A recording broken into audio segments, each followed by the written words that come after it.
I was born in the Netherlands. I lived in Holland for 11 years and moved to New York City. Learned English, went to Our Lady of Sorrows, graduated number one in my school, and ended up going to the best math and science high school in New York called Stuyvesant High School. That's where I got to touch computers for the first time. These were the days of punch cards, and I would put in my punch card program today, and I would get the result, which is the printout, 2 days later. That was the turnaround time. That wasn't good enough for me, so I cheated, and I made 6 copies of my program and put one in each drawer of each class. So I had a turnaround time of 4 hours, and my teacher couldn't understand how I was so fast. End of high school, I'm 18. I moved to Hawaii. Boy, I spent a year surfing and diving. You know, if there were waves, I'd be surfing. If there was no waves, I'd be diving. I was in the water every day. I was a fish. And one day I read in the newspapers, oh my goodness, I can go to night school and have access to computers. My dream. I loved computers. You know, I could ICS 301, you know, learn how to program in BASIC. So I said, Dad, I have access. And about a week into it, my teacher called me in and said, Mr. Rogers, what are you doing? I said, what do you mean, what are you doing? And he says, well, you've already used as much computer time as an average student uses in a semester. And I showed him the programs I was working on, and he says, okay, carry on. You know, every assignment that we got, I went extra credit. I was so good that he hired me as a TA, and I graded all the papers for the next ICS 301 class. So I actually got a job, which was very useful. People ask me, what did you study? You know, what was your major? And I always say, I majored in computer science and I minored in Dungeons and Dragons. We had a organization at Campus Center called ARG, the Alternative Recreational Realities Group of Hawaii. You know, the first D&D books, they were like little tiny books, and they didn't really have enough information to actually play the game. You had to make up stuff. So we had all these additional rules, and we called them ARG rules. And so that fleshed out for the dungeon masters and for the players how to play D&D. After, I don't know, I guess it was half a year, I ran out of computer classes that I could take in night school. And my teacher said, well, you know, if you want more computer time, you're gonna have to go to day school. And so I said to my teacher, well, I'm not gonna take any of my core requirements. And he says, I'm not saying that you have to take your core requirements. All I'm saying is that if you want more computer time, you're gonna have to go to day school. I said, okay, I'll go. So I went to day school. I took all the computer classes I could take, and I took only the classes that I was interested in, which is pretty much all the science classes. I even took religion and the meaning of existence, you know, some history, stuff that I was interested in. At the end of 3 years, they called me in and they said, another Mr. Rogers story. Mr. Rogers, what are you doing? And I said, what do you mean? I said, well, you haven't taken any of your core requirements. And I said, well, I've already been to high school. And then they said, well, if you're not going to take your core requirements, you're not going to graduate. I said, there must be some mistake. I'm not here to graduate. I'm here to get an education. And I've already got my education. Thank you very much. And I chased the girl to Japan, and that was it.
I went to Japan, and there was no way for me to access computers. And so I ended up working for my father in the gemstone business for 6 years. And then personal computers came out, and I go, oh my gosh, this is my chance. Got my whole hands on a computer. I went to Akihabara, which is the electronics center in Tokyo. What are people buying? They have to do with computer, because I was ready to do an accounting software, for Christ's sakes. And I found out, wow, people are buying games. Games?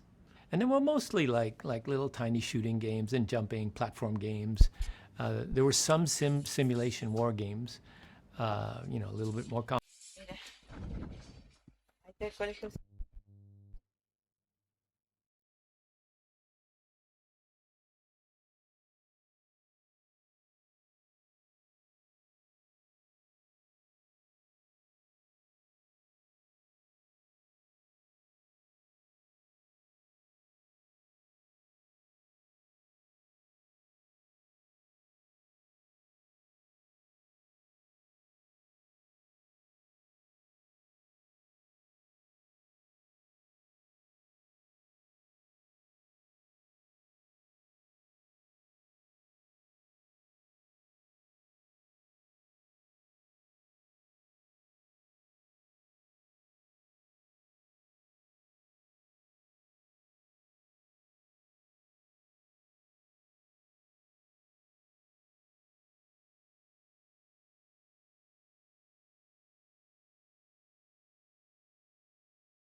complicated. But there were no role-playing games. And I thought, oh, yeah, I can do this. And, at that time in the US, we already had Ultima and Wizardry. What I didn't know is that in Japan, there was no Dungeons and Dragons. Oh my gosh, okay, I have to teach people how to, play this game.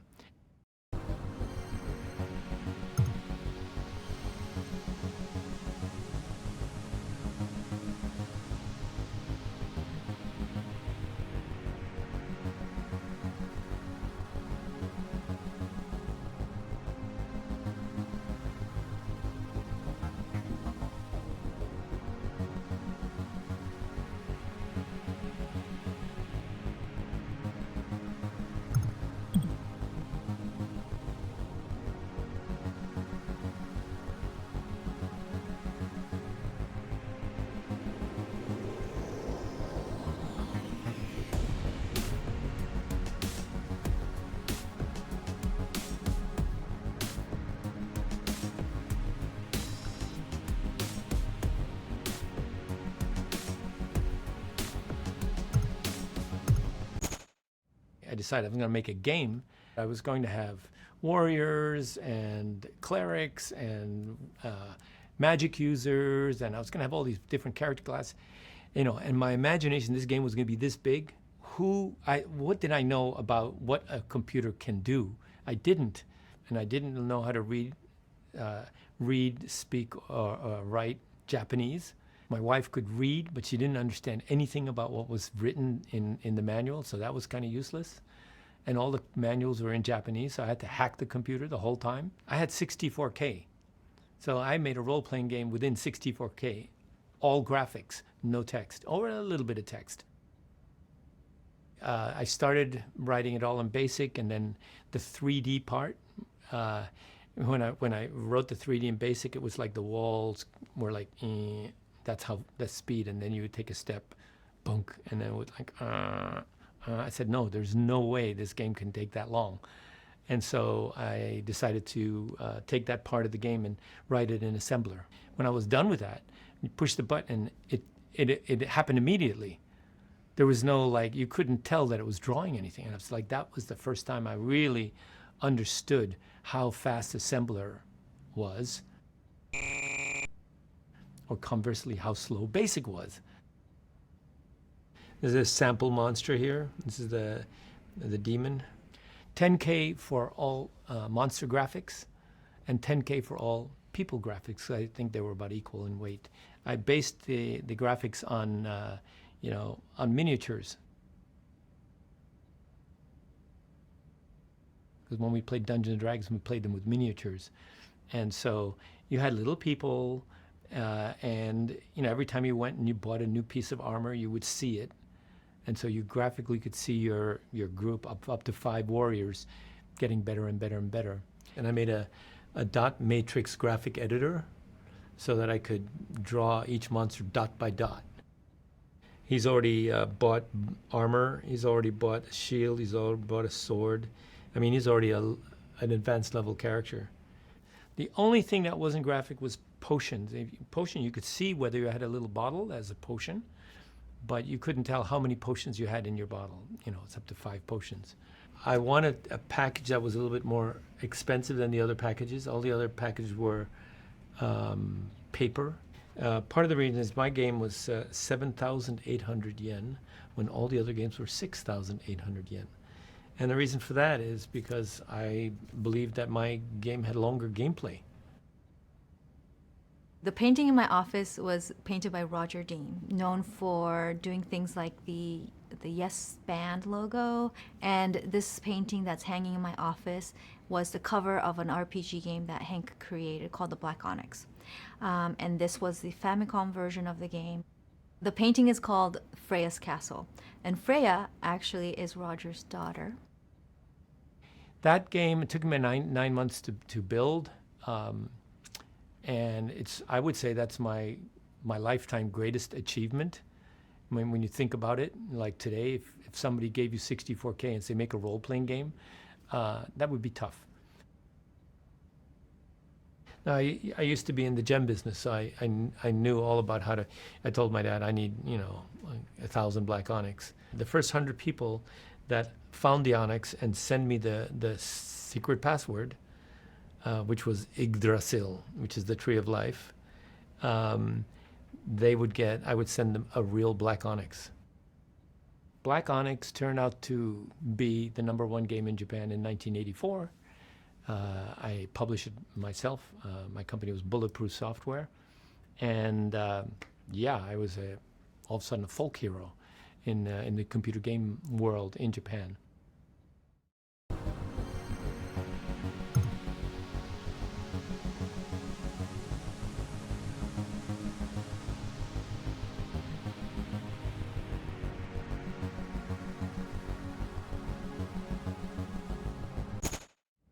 I wrote the first 2 games for the company, or for my company. Came to the conclusion that I couldn't do this for the rest of my life. Basically, writing a computer game is a full-time job. In fact, it's more than a full-time job. I was running the company, and I was making computer games. And you can't do both. I had to choose. And so I started traveling around the world, looking for games to bring to Japan. Here we are at Earl's Court. This is the 1988 Personal Computer Show. Hank, is that so far? This is Shanghai on the Sega machine. It's pretty good. Thank you. Hey, Rob.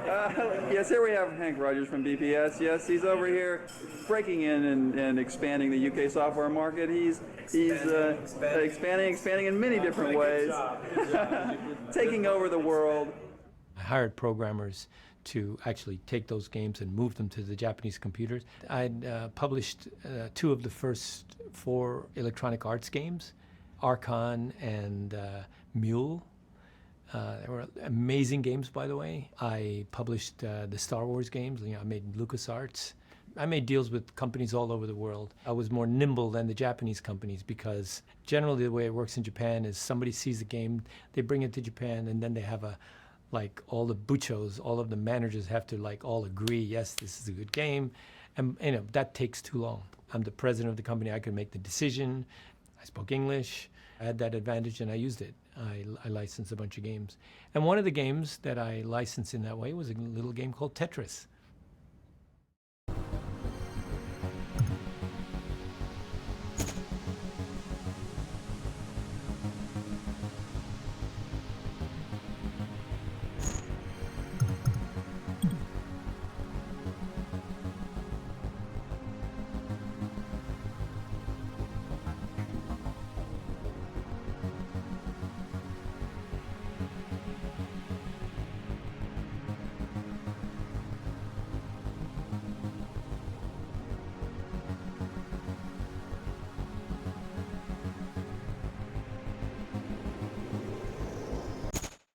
Not only was my game the number one selling game in Japan in 1984, but it was the number one game in software rental. You could rent my game for one day, use your copy software, make a copy, bring it back, and then next day somebody else could rent it. You can imagine how many people actually got to play my game. Way more than I sold. And so that was really going to kill our industry. And the magazines were advertising copy tools. Can you imagine? The answer to that, to copy, is Nintendo, because Nintendo was making cartridges. My wife actually read in a magazine that Mr. Yamauchi, the president of Nintendo, plays Go. Wow. And I'd had a submission from a Commodore 64 from England, 9x9 Go. You know, Go is 19x19, but 9x9 Go. And this 9x9 Go was on the Commodore 64, which is a 6502. Nintendo is a 6502. So I knew that the algorithm was going to work. We didn't have to do anything to it. There's no danger of that. All we had to do was change the graphics and the sound and all of that, rebuild that from scratch. No problem. I wrote Mr. Yamauchi a fax. It's Tuesday. Mr. Yamauchi, my name is Hank Rogers. I can make a Go game for your Nintendo machine. I'm leaving for the States on Saturday. I would like to meet you before I leave. Wednesday, I get a fax back. Mr. Yamauchi will meet you tomorrow. I said, wow, that is some fast action there. Okay, so now it's Thursday. Yamauchi says, I can't give you any programmers. And I said, I don't need any programmers. I have programmers. I just need money. And he goes, how much money? And I'm, wow, that's fast. And so I thought of the biggest number I could think of, 30 million yen. And he goes, deal. It's like, whoa, that was fast. That was fast. And that was it. That was pretty much the meeting. I mean, it was over in no more than maybe between 5 and 10 minutes. We had made a deal for $300,000. That's like the biggest number that I've even ever heard of. Okay, fine. So I'm cloud nine and said, okay, I got to contact the guy from England and say, I make a deal with him, because I actually didn't have a Go game. So I contacted Alan Scarf in England, who had made the game. I said, dude, I'll pay you this much. You got to come to Japan and help me move this game to the Nintendo machine. And Alan Scarf lived in my house for 9 months while we moved the game. Now, to get a computer to play Go is incredible, you know? And now we're talking about a 64K, 8-bit computer playing Go. Are you serious? I mean, the fact that it can play Go at all is incredible. I have little ninjas jumping around collecting the stones. Instead of having a cursor, the stone floated above the board with a shadow, and if you said play there, then it would land on its shadow.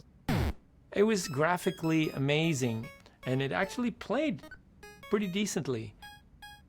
It's 9 months later, and I'm back in a room with Mr. Yamauchi, and Mr. Yamauchi is fumbling with the controller. I swear he'd never touched the controller before. I was like, are you serious? This is a Nintendo machine. You've never actually, I didn't say this, I'm just being flabbergasted at this whole scene. And he gets frustrated, and he hands it over to his underling, and he says, I want to go there, I want to go there, I want to go there. And he plays one game with it, and he defeats me. He's a 6th-degree black belt in Go. Like my father, who's also a 6th dan. I'm a 3rd-degree black belt, so I can hold my own. If you give me 3 stones or you're 6th dan, we have an even game. He beats a 9x9 Go algorithm on Famicom, and he says, it's too weak for Nintendo. I said, Mr. Yamauchi, it's a miracle that it plays Go at all. It's plenty strong for children to learn how to play Go. And he says, did you not hear what I said? I said, it's too weak for Nintendo. I had to think fast. I said, Mr. Yamauchi, it may be too weak for Nintendo, but it's strong enough for my company, BPS. Let me publish it. What about my money? I'll give you 100 yen for each copy until you get your money back, which is $1. So I would have had to sell 300,000 copies to give him his money back. And he said, deal. That is how I became a Nintendo publisher.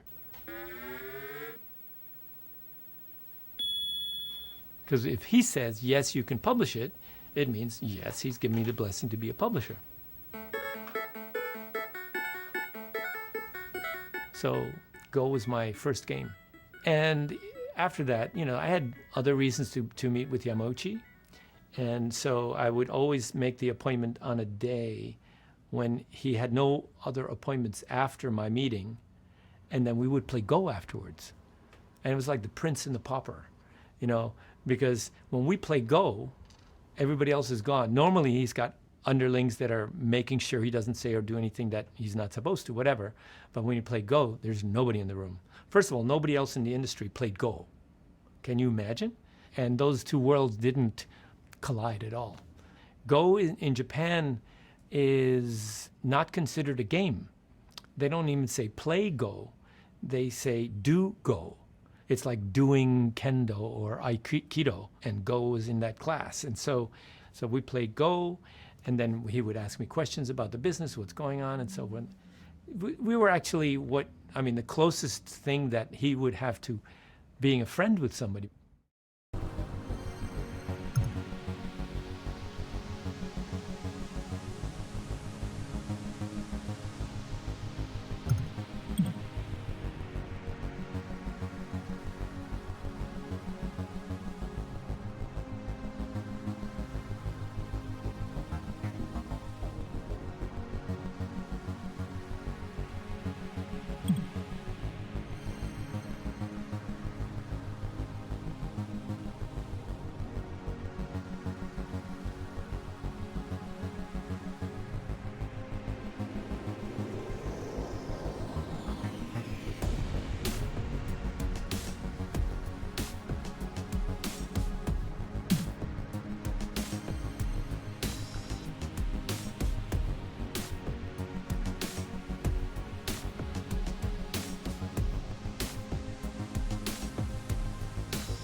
Que consiguió el récord.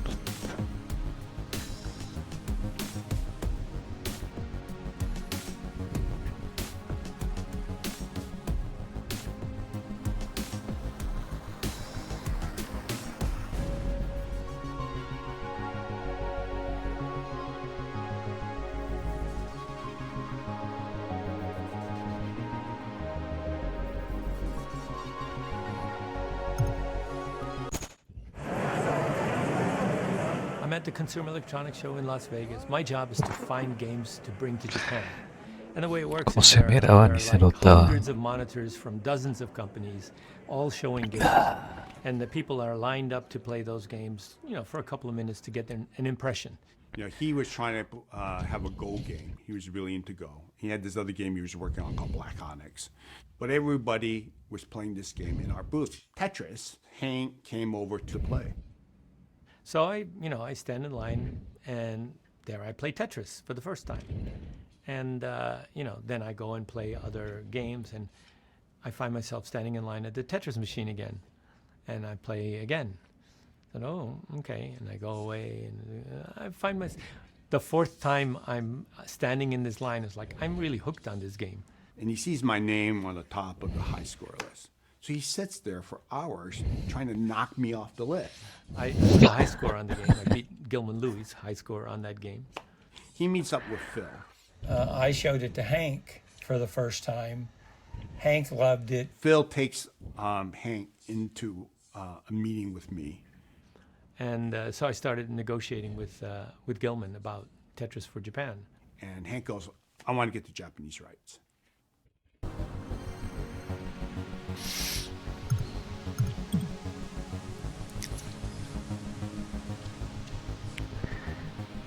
Besitos.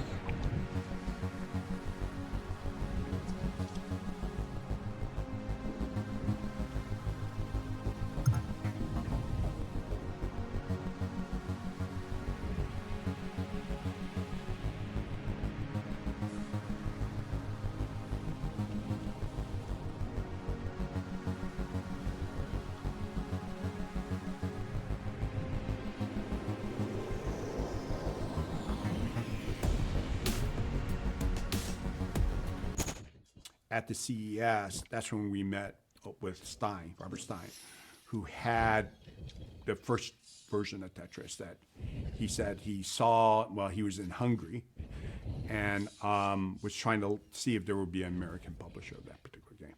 Stein made his career finding interesting products in the Eastern Europe, right, and bringing them to the West.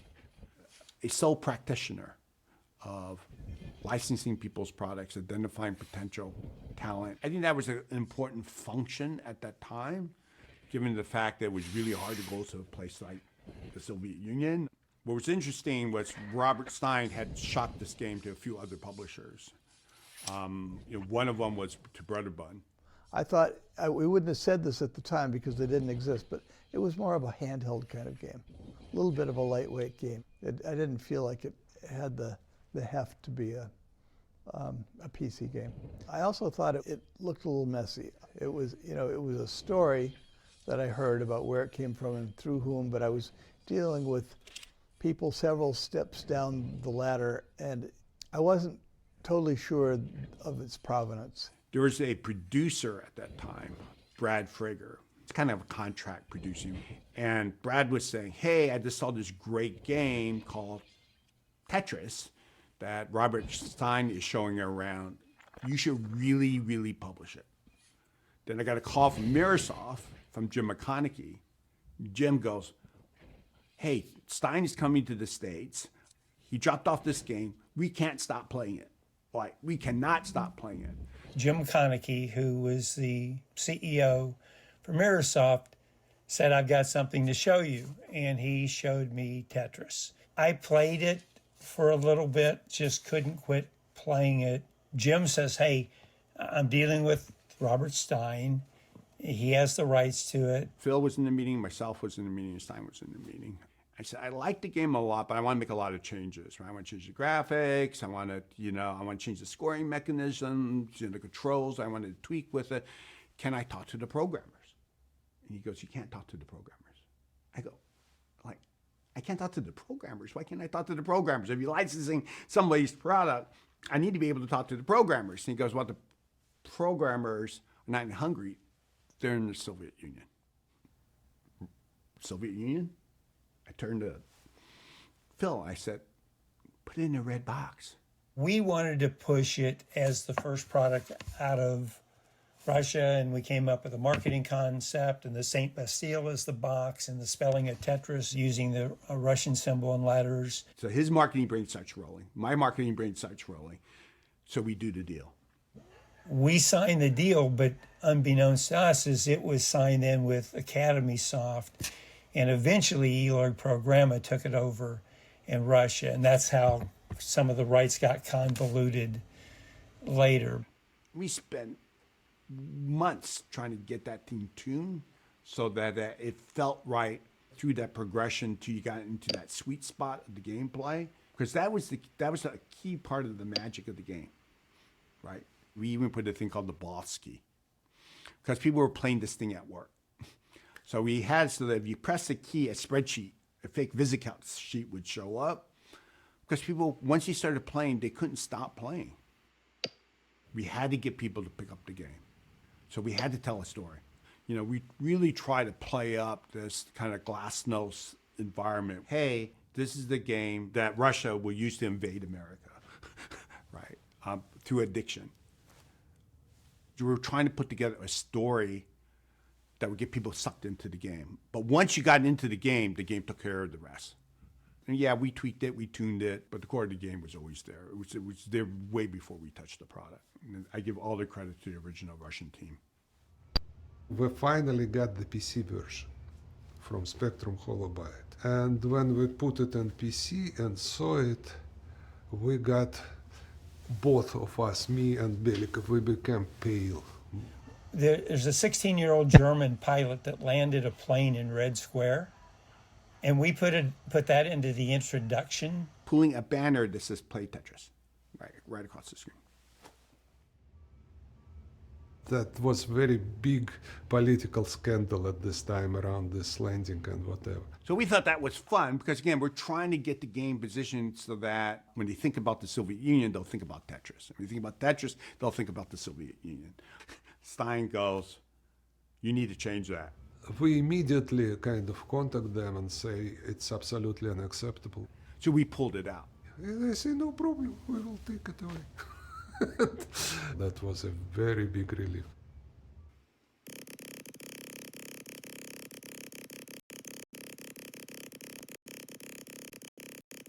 Just so happened, as we were coding up the game, the announcement goes off that it's going to be the first summit, détente, between Reagan and Gorbachev. So that all was part of how we framed it. Like, this is the thing that's going to break through the Iron Curtain. We hired a Gorbachev and a Reagan look-alike.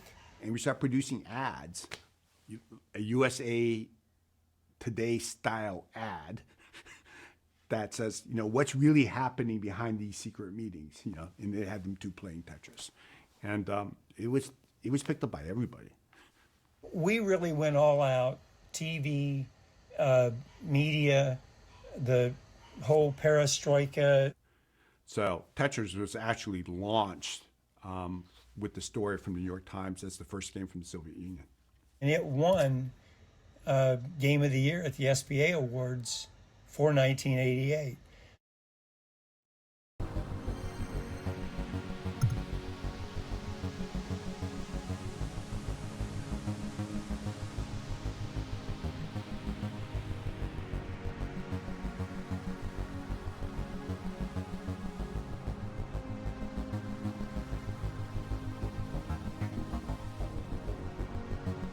Yes.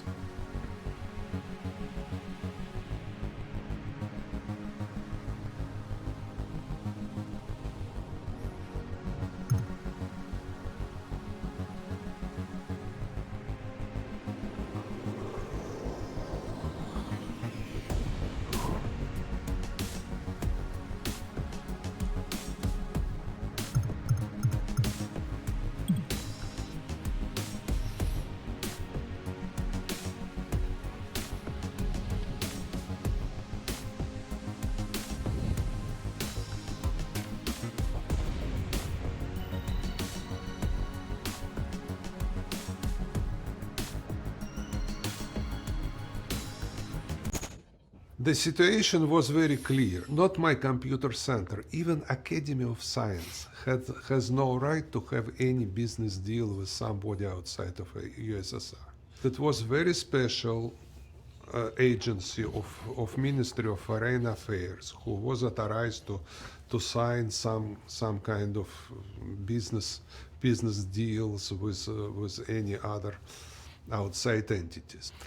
And then I start kind of my odyssey over those different agencies in Moscow. I didn't want this too much. I was a little bit afraid of all this kind of activity around this stuff. So any excuse to avoid it, I used in full force. But as soon as I have this telex, I need to do something with it. And I did several agency, and all of them kind of say, no, we don't deal with software, we don't know how to do this. It's not our main job, and the deal is too small or whatever. Finally, I got very good guy in Ilorg. His last name was Alexeyenko. Sasha Alexeyenko, Alexander Alexeyenko, yeah.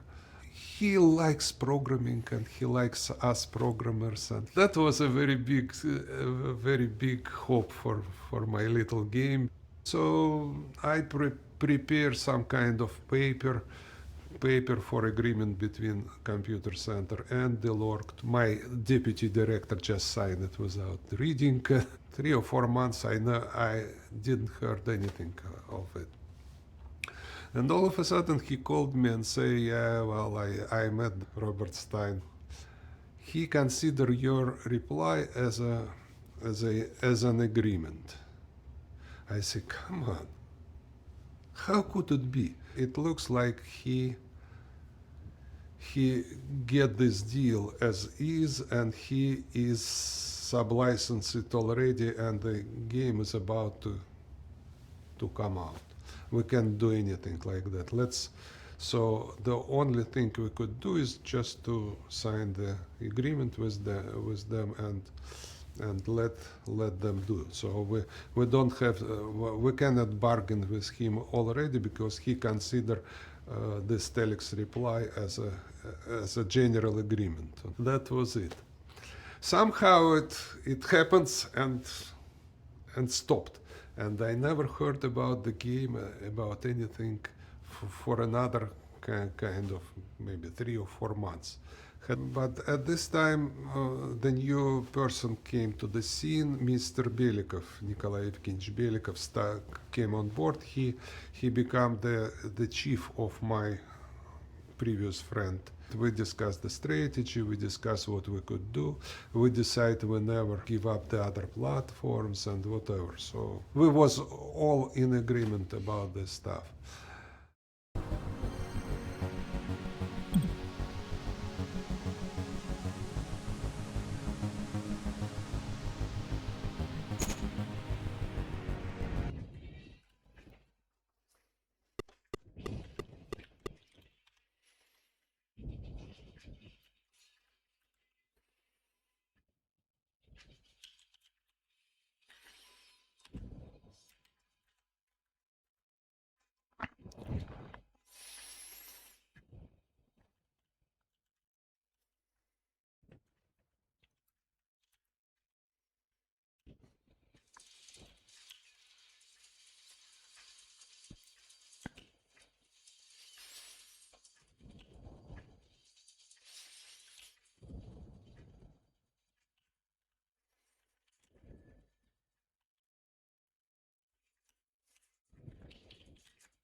Dios, ese no lo toma ni porque onda. Ese el orto. Llegó. No es Tetris, pero tomo.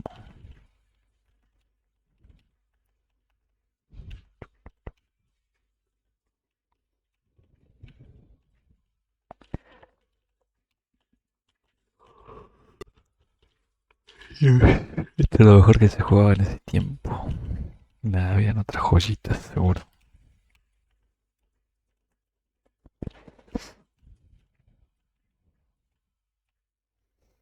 Va, en los salones de arcade había mejores cosas.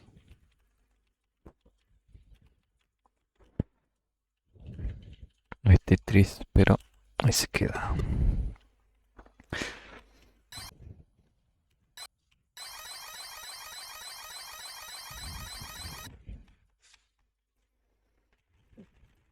Puedo salir. En un loop.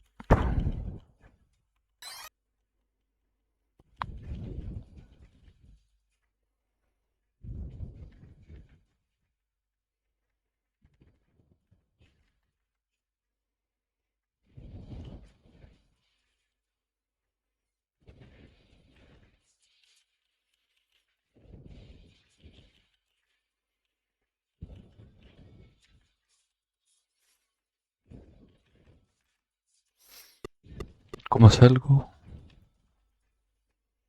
No, no me deja salir.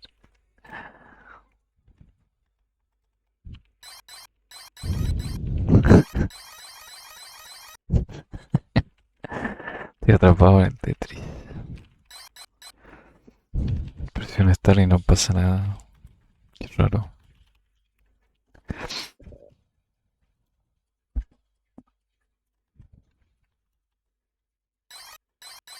Mierda.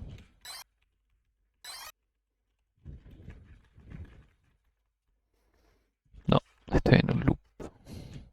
Qué raro que no me deje presionar Start.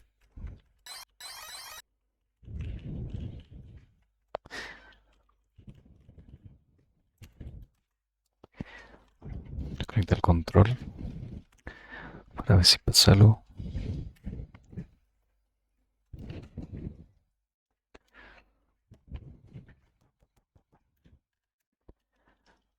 Ahí está. Ah, no, no me lo tomó. F. Vamos a resetearlo. Qué raro.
Gen.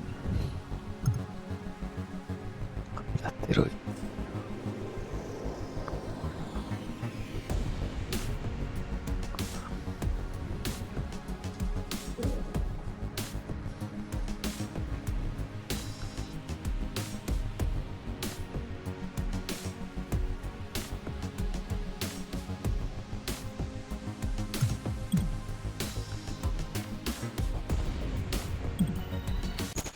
So I went to Japan. It's June by now. Gilman Louis comes to Japan. His first stop is the company that put him in business, Japanese company called ASCII, that made a deal to represent Microsoft in Japan. I had a good relationship with Microsoft Japan through ASCII Corporation because they kind of gave me my start, giving me contracts to develop games for the MSX back then. It was a Japanese computer. That was their relationship. So he had to stop at ASCII first. And they were the biggest company in Japan at that time. I showed it to them, but they were, they were not that interested in Tetris. ASCII passed on Tetris in 1988 because they said Tetris was too retro. Can you imagine? Tetris was too retro in 1988. ASCII is gone, Tetris is still here. I would say ASCII is still too retro. So Hank goes, I'll license it. I agree that Hank would be the right partner because Hank loved this product. Like, he loved this product. And I knew he was going to do right by this product. Hank wanted console rights as well. Now, this is pre-game play. Gilman, at that point, licensed me. Of course, it was PC, it was console, it was coin-op, and then he goes back, and we had made a whole deal. So I go back and I call up Microsoft because we jointly owned the IP. The Mirror Group was owned by the Maxwells. And the son of Robert Maxwell was the head of the entire enterprise. But Kevin was trying to build his own sub-publishing group inside this, an electronic publishing group. The CEO was a guy by the name of Peter Bellata. And Peter wanted the rights for Blasteroids. He traded Blasteroid rights for Tetris. 3 weeks later, he calls me and he says, I'm really sorry to say this, but while I was in Japan dealing this, Microsoft has licensed those rights to Tengen, Atari Games / Tengen. I said, those guys absolutely have no presence in Japan. Why would they do that? They traded it for Blasteroids. Blasteroids was a B game at best. I mean, Blasteroid sounds like a condition. Blasteroid, here, take some preparation B. You know, where did nobody ever heard of Blasteroids after that? Anyway, I was furious, but he wanted the Atari brand. So I go up to Kevin. I said, "This is Kevin Maxwell. I said, this is the worst decision you could ever make. How could you let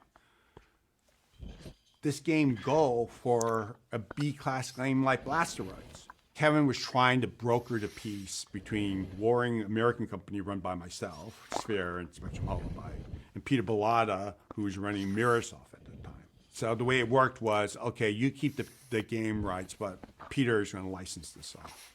So I call up Hank and I said to Hank, look, I'm out of it. I said, Gilman, we made a deal. You can't just like walk away and say that, sorry, there was no deal.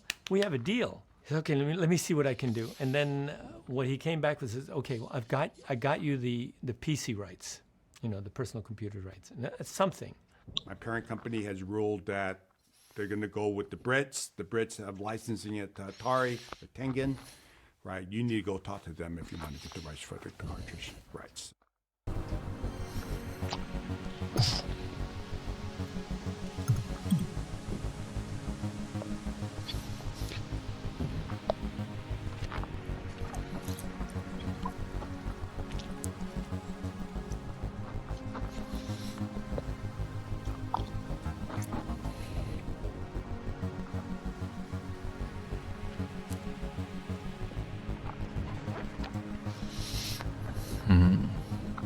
Esa versión no está acá. Este lo vimos. No. I had already started developing on all 8 different personal computers. They were all not compatible, and on Nintendo, on the family computer or the NES. Tengen. I know the guy who I can deal with at Tengen. His name is Randy Brolite. He sends me a fax and he says, sorry, but we've made a decision. We can't license it to you. I'm like, what? And Atari Games was owned, it was 46% by an American company, 46% by Namco, and 8% by the people running the company. So I thought, well, maybe Namco decided that they're going to publish it. But Namco had a policy, they never published anybody else's software. They only ever published their own games. I remember being at at a trade show, and I ran into Iwatani. Iwatani is the creator of Pac-Man. And so I go, Mr. Iwatani, what do you think of Tetris? And he drew a blank. He said, what do you mean? I said, oh, never mind. If Namco was going to be publishing Tetris, and if they were looking at it, he would know. And so the fact that he didn't know meant that Namco had no eyes on Tetris. I said to my team, look, I'm getting on a plane. I'm going to there in San Jose. I'm going to San Francisco. I'm not coming back till I have these rights. I got a meeting. Remember the table with Van Elderen, Nakajima, Randy Brolite, and I was explaining that I had already made a lot of progress on Tetris, and it took me 10 days. You know, I remember having sushi with the president of Atari Games, Nakajima, and on a napkin we made a deal. That's how I end up being able to publish Tetris in Japan. So I thought.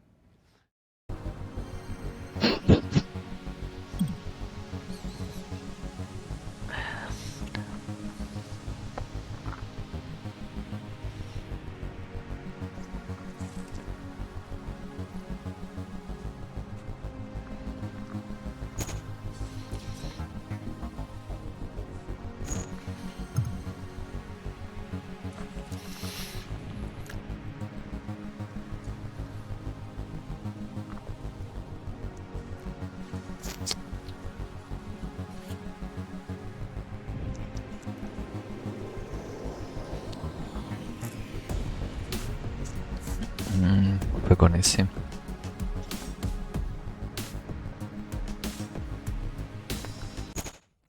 We've invited everybody in here today for the grand showing of the original Tetris as Alexei programmed it. The machine is an electronic 60, and Alex came up with the idea to program Tetris, and he thought about it for 10 days and programmed it for about 4 days.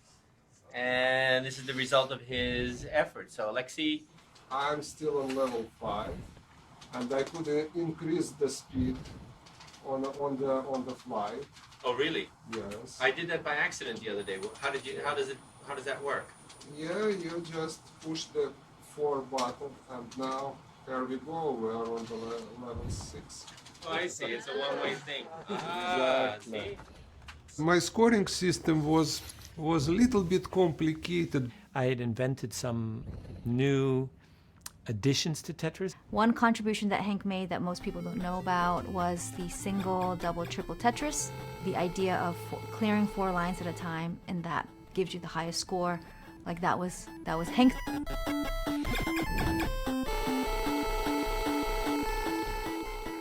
the original rules of Tetris, there is no points awarded for clearing a line. The only points that you get in the original Tetris is for allowing a new piece to appear in the playfield. And the way the scoring works is you get 24 points for allowing a piece to appear in the playfield. Every time it falls one row, then you lose 1 point.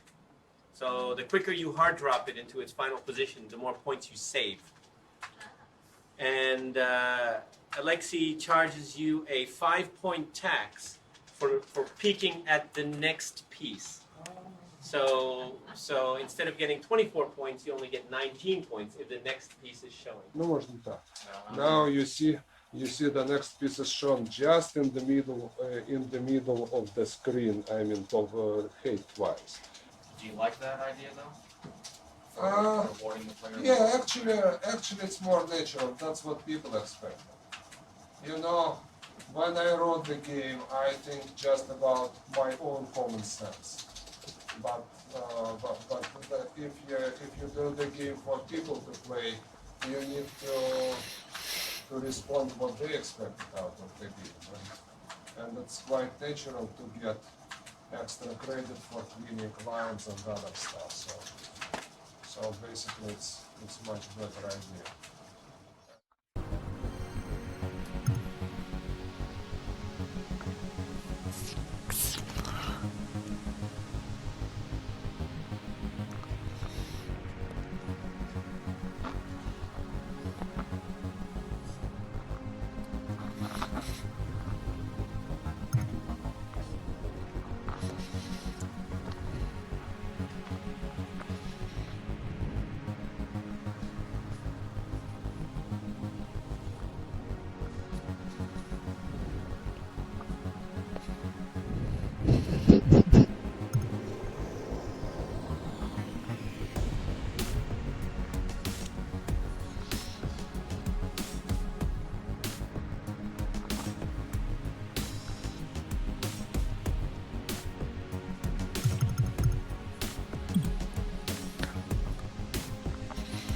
Tetris Sega Arcade.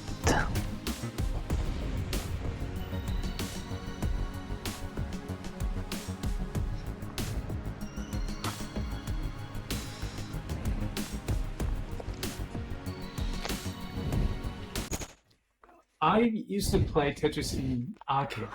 That was Sega arcade. And before I joined the Sega, I was a teenager. And, the Japanese Game Center, that was a very exciting place. Two people sat facing each other in a table type cabinet. And it was, coins stacked on the table like that.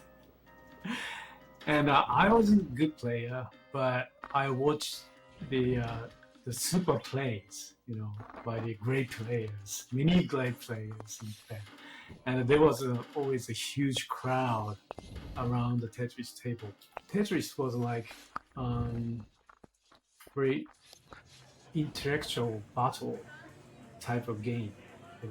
It's very quiet and silence, and very high tension, and everybody watching just blocks. I think Tetris is the first game. It's very great to watch. Yeah, Tetris is very minimal, simple game. No decoration, just very simple patterns of shapes. Everybody go into a deep dive into the zone states kind of feel. I love that. I love that feeling.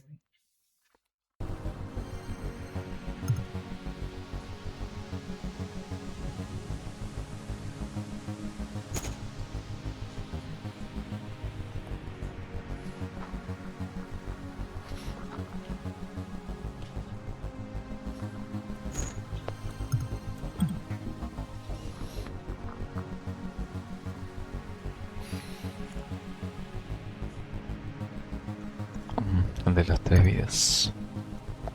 Es navideño.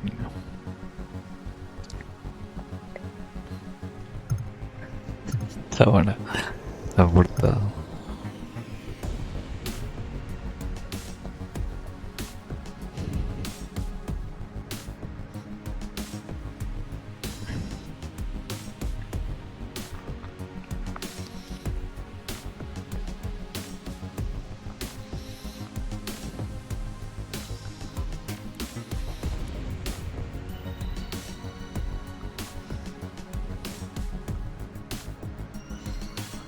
Dios. So I send my guys out to get initial orders for Tetris, and they came back and they said, we got 40,000 units. And 40,000 is not enough, because in order for you to get a repeat order, you have to sell through at least 200,000 copies. And so I made a meeting with you, Mr. Yamauchi, again. So, Mr. Yamauchi, I think I have one of the greatest games in the history of computer games. And my guy, I don't know whether it's my marketing that sucks or whether my sales guys suck. I don't know. But we've only been able to get 40,000 units. Well, he calls in Miyamoto. Miyamoto's the guy who made Mario and Zelda and everything. Called him Miyamoto. Miyamoto, is this a great game? And Miyamoto says, yes. And it's, wow. So, and how do you know? It says, because your secretaries and accountants are playing at lunch and after work. And then he calls in Imanishi. He's the number 2. He goes, Imanishi, I want you to put Nintendo's seal of approval on this game. I was like, whoa, that's like the seal of good housekeeping. And I want you to call every distributor and tell them to order more. I was like, wow, this is some serious action that's going on here. I remember there was a moment when Yamauchi actually thought, he could buy Tetris from me and then let Nintendo publish it. And he said, you'll make much more money if you let me publish Tetris and I'll pay you royalties. And I said, that may be true, but Tetris is my game.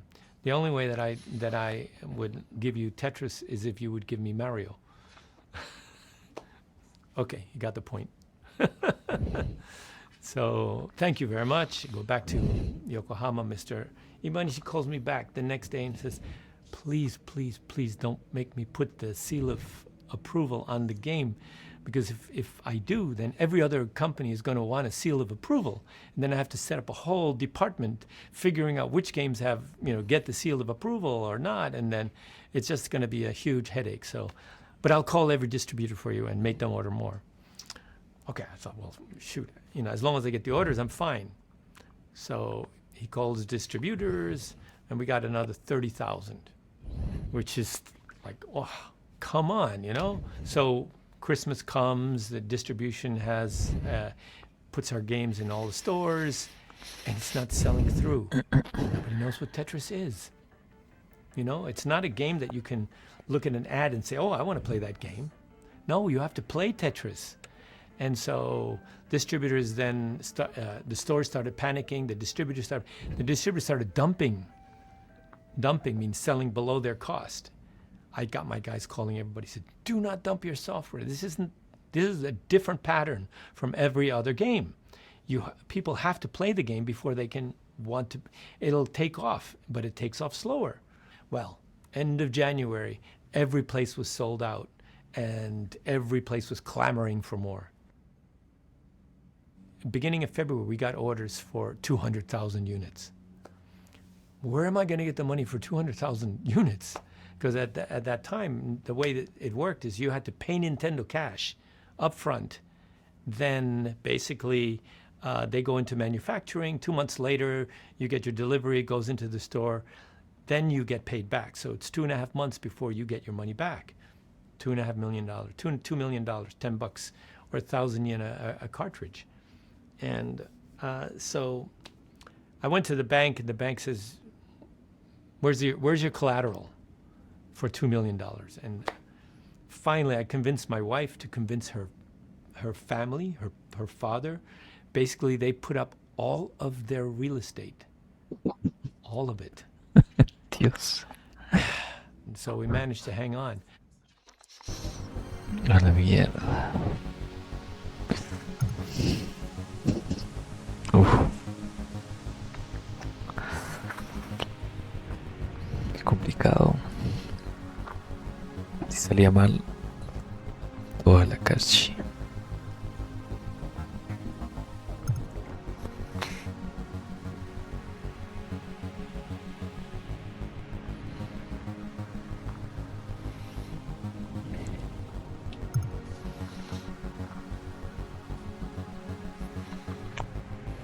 Tengo un hijo. Espero que no salga.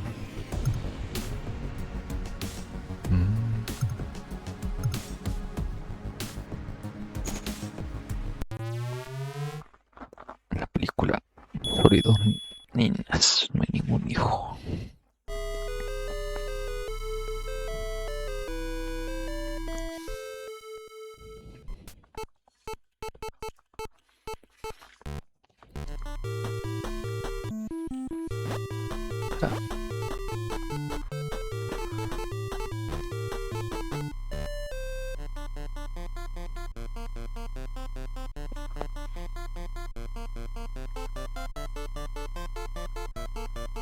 Y ese temón.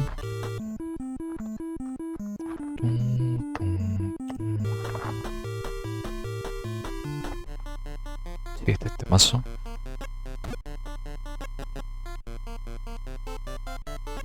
No gira.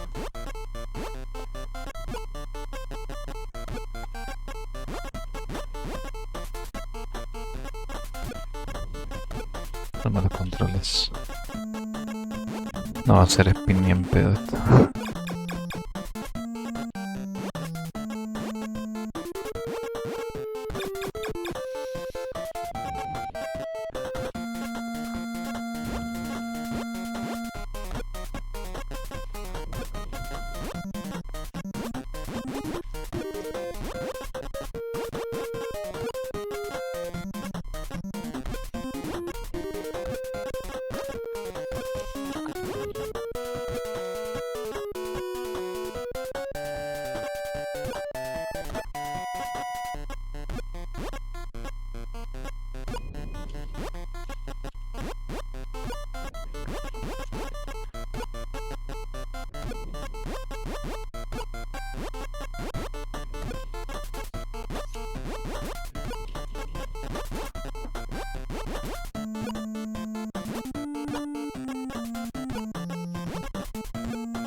Salía más.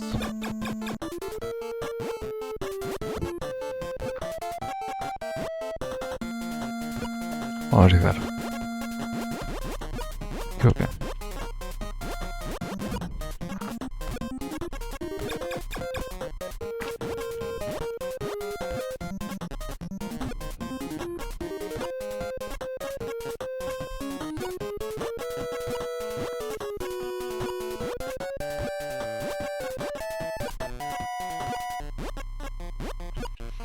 Ay, los controles, Dios.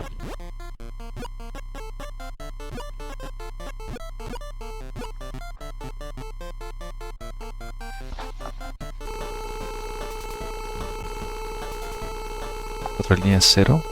¿Y? Mentira. Se hizo una.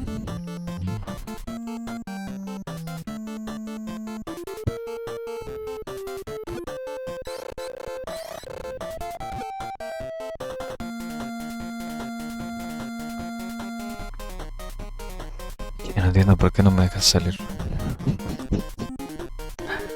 Ah, quiero una cosa. Sé que los controles están mal.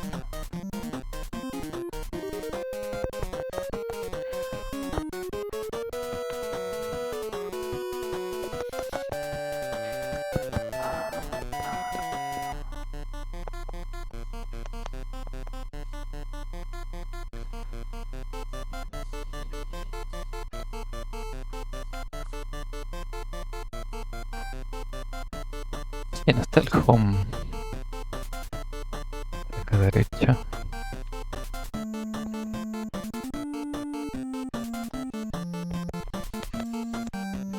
Qué raro. Ahí está.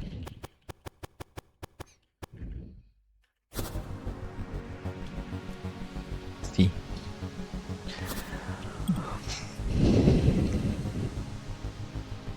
Alguien pierde la cabeza.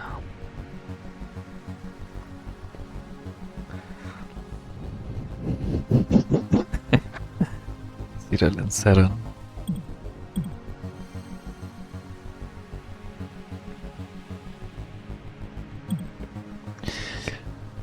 De un nuevo aspirante Spectrum.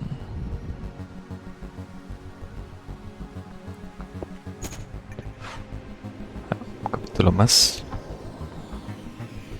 2. Ya.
Game Boy was coming. I knew Game Boy was coming out. We'd heard this long before in 88.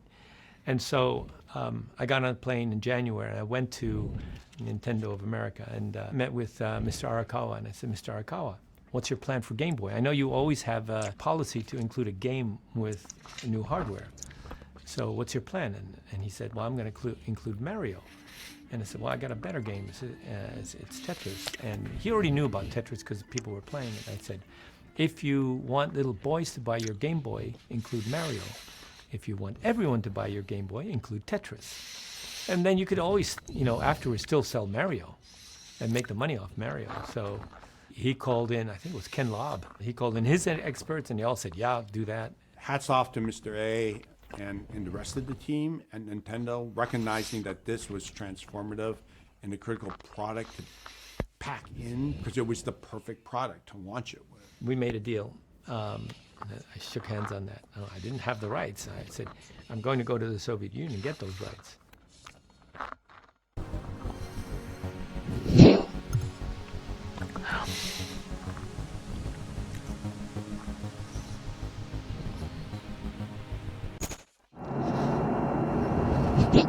Dios. Parecía un ovni. Here we are. This is the new Nintendo, one of the new buildings. I think they have 2 new buildings. Okay, the first building you see should be the building where they manufacture the Nintendo unit. Well, we have an appointment with Mr. Arakawa in 5 minutes, so actually we're a little bit early.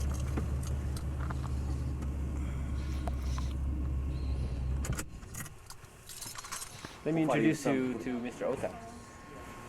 This is Mr. Ota from Nintendo America. He's probably the most important Japanese person in America next to Mr. Arakawa. That's not true. This is a sample of the way Nintendo merchandises products.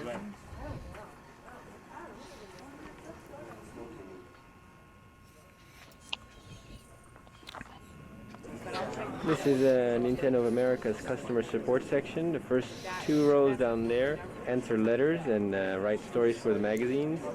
Panning over here, we see people answering the phones, answering questions about the Nintendo machines. How many of them are there? There are, probably right around 150 to 200 people.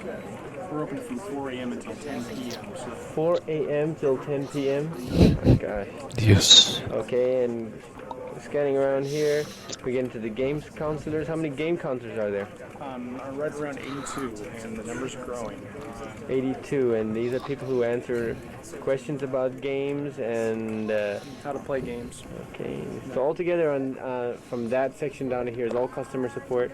All the way down here is all customer support. Well, maybe in a couple of years this will be BPS.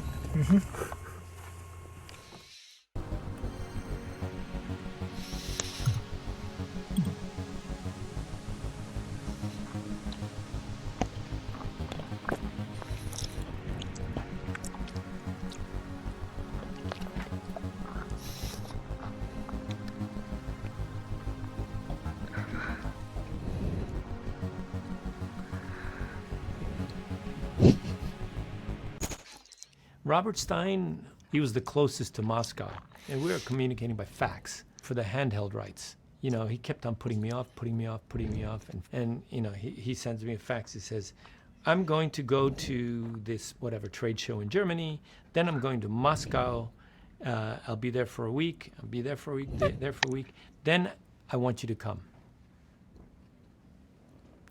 Why?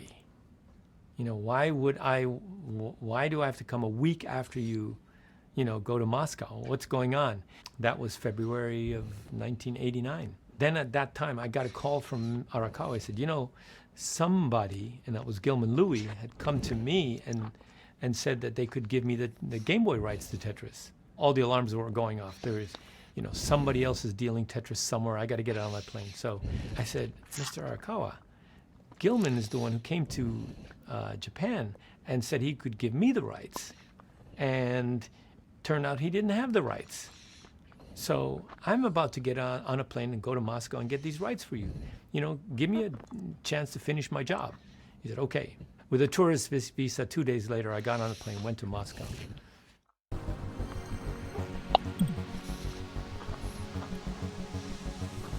Capito Moscovita.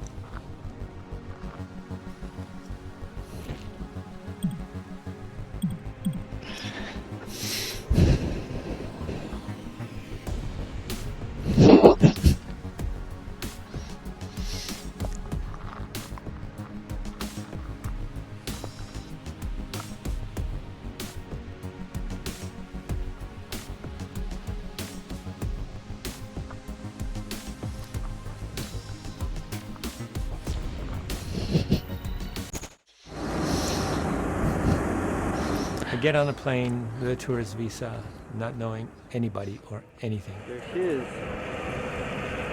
The same face. Dios.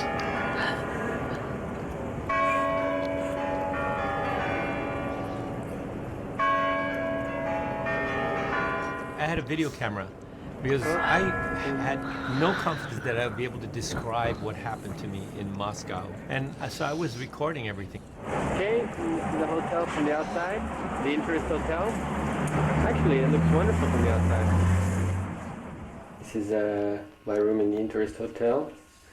Oh, look, there's even a mirror. There's a TV. This TV, I tried to plug it in last night, and sparks started coming out of the machine. This is Moscow. It looks pretty gray. That's because it's pretty gray.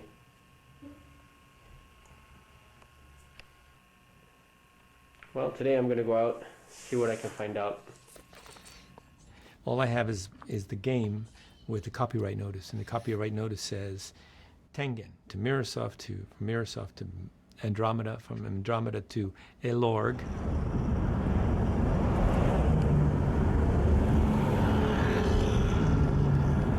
I had a bit of a time finding Elorg.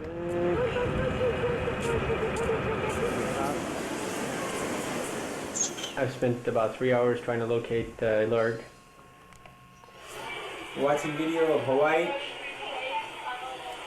because the TV doesn't work, the radio doesn't work. I've read everything I could read.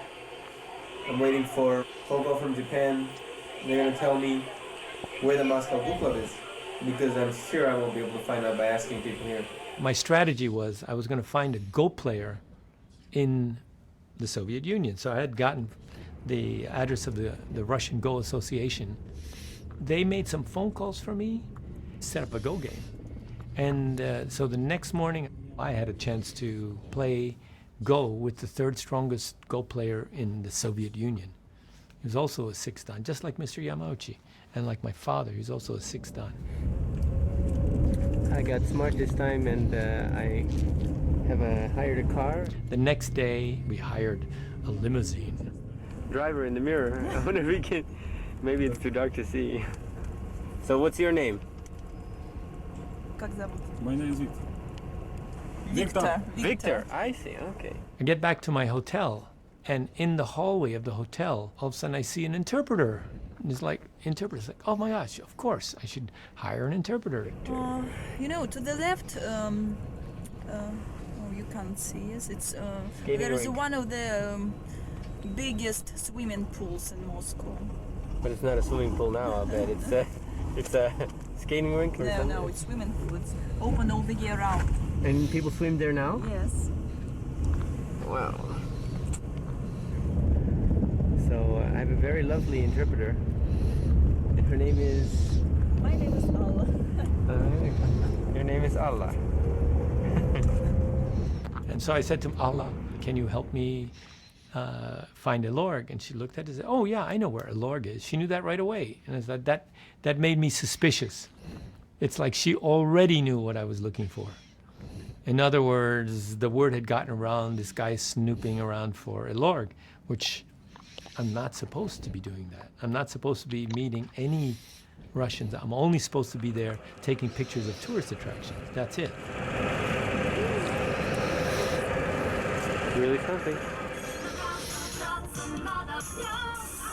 First, we went to the Go Club. The place where people play Go is inside of this big building where the Olympic Committee was. Whoa! What's this? Olympiada? Olympisk. That's where they have the chess club. They take their sports very seriously. We're going right into it. I'm impressed. Dios, esa nieve es un frío. I won that game. Problem with the Go player is he didn't speak a word of English. So he was absolutely useless. I couldn't get anything out of him, but I had the interpreters, it's fine. So then we went to Elorg. Okay, we're on the street here, where we just passed by the American Embassy. l'orgue. And I remember going up to the door of the l'orgue. This interpreter, she goes, no, you can't go in there. And I said, what do you mean I can't go in there? I said, you're here on a tourist visa. It's like, how do you even know that, you know?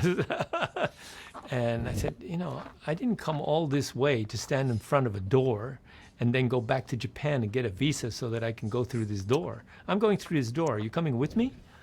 And she said, no, I can't go with you. I said, okay, I'm going in. You wait here. So I just stood there in the lobby waiting for somebody to talk to me. Mr. Belikov comes down the stairs and I had my game. I said, I'm the publisher of this game in Japan, Tetris, and I'm looking for the rights to Tetris for handheld. And he looks at it and he looks at it and he says, what machine is this for? And I said, it's for Nintendo. It's a console. And he says, we never licensed Tetris for console to anyone. I'm like, holy crap. If somebody else picked up those rights, they could stop me from publishing and my in-laws would lose all of their land. So I was in some seriously deep kimchi at that moment. I decided, you know what? I'm going to focus on the mission that I'm here and I'll deal with this later.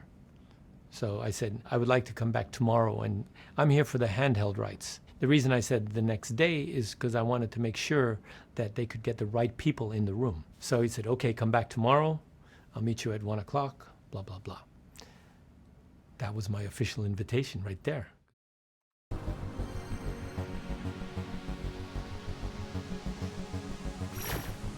Oh, ¿qué pasó? Creo que es acá. Sí. Estaba ahí. Giro inesperado.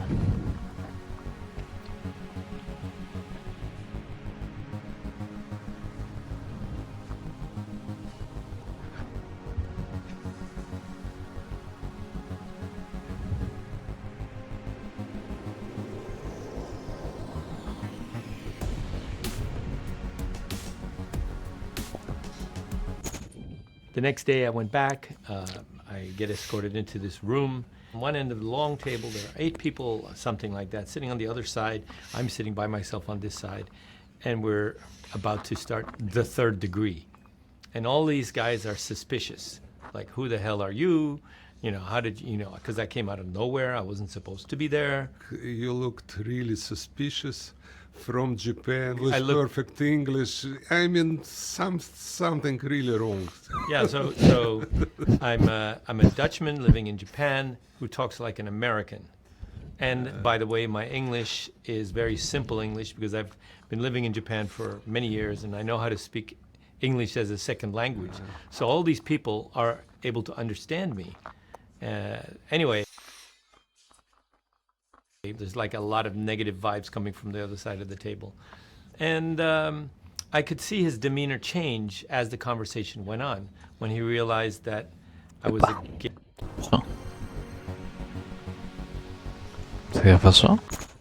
The next day I went back, I get escorted into this room. On one end of the long table, there are 8 people, something like that, sitting on the other side. I'm sitting by myself on this side, and we're about to start the 3rd degree. And all these guys are suspicious. Like, who the hell are you? Really suspicious. Something really wrong. Yeah, so I'm a Dutchman living very simple English because I've been living in Japan for many years and I know how to speak English as a second language. So all these people are able to understand me. Anyway, there's like a lot of negative vibes coming from the other side of the table. And I could see his demeanor change as the conversation went on when he realized that I was a game designer. As I was explaining what my involvement was, I could see him visibly warm up. And I mean, the others, a couple of guys in there, I don't know, the KGB or whatever they, you know. Well, they are all, frankly, KGB, but they are not kind of field agents, so per se. Mostly they sell weapons, I believe, to the other country. They have specialty in making contracts and follow the money and... I can tell you this, nobody on the other side of the table, except Alexei, knew anything about computer games. Oh, about computer games, no, but about the international trade, they probably... They knew something. Well, if they did, they got totally spanked by Stein in that contract. I don't think Robert Stein, he intended to misrepresent anything. You know, he was like a sole entrepreneur who's out there trying to make a buck by licensing products. Stein shows up, which I knew he was going to be there. I just didn't know where or how. But what I didn't know was Kevin Maxwell also showed up. They never meet each other. But Kevin Maxwell, Stein, and Hank was at the same time in Ilorg. So I met them all. So now there were 3 people in Moscow at the same time trying to get the Game Boy rights. We were supposed to have all rights, not just PC and Mac, but it kind of came out that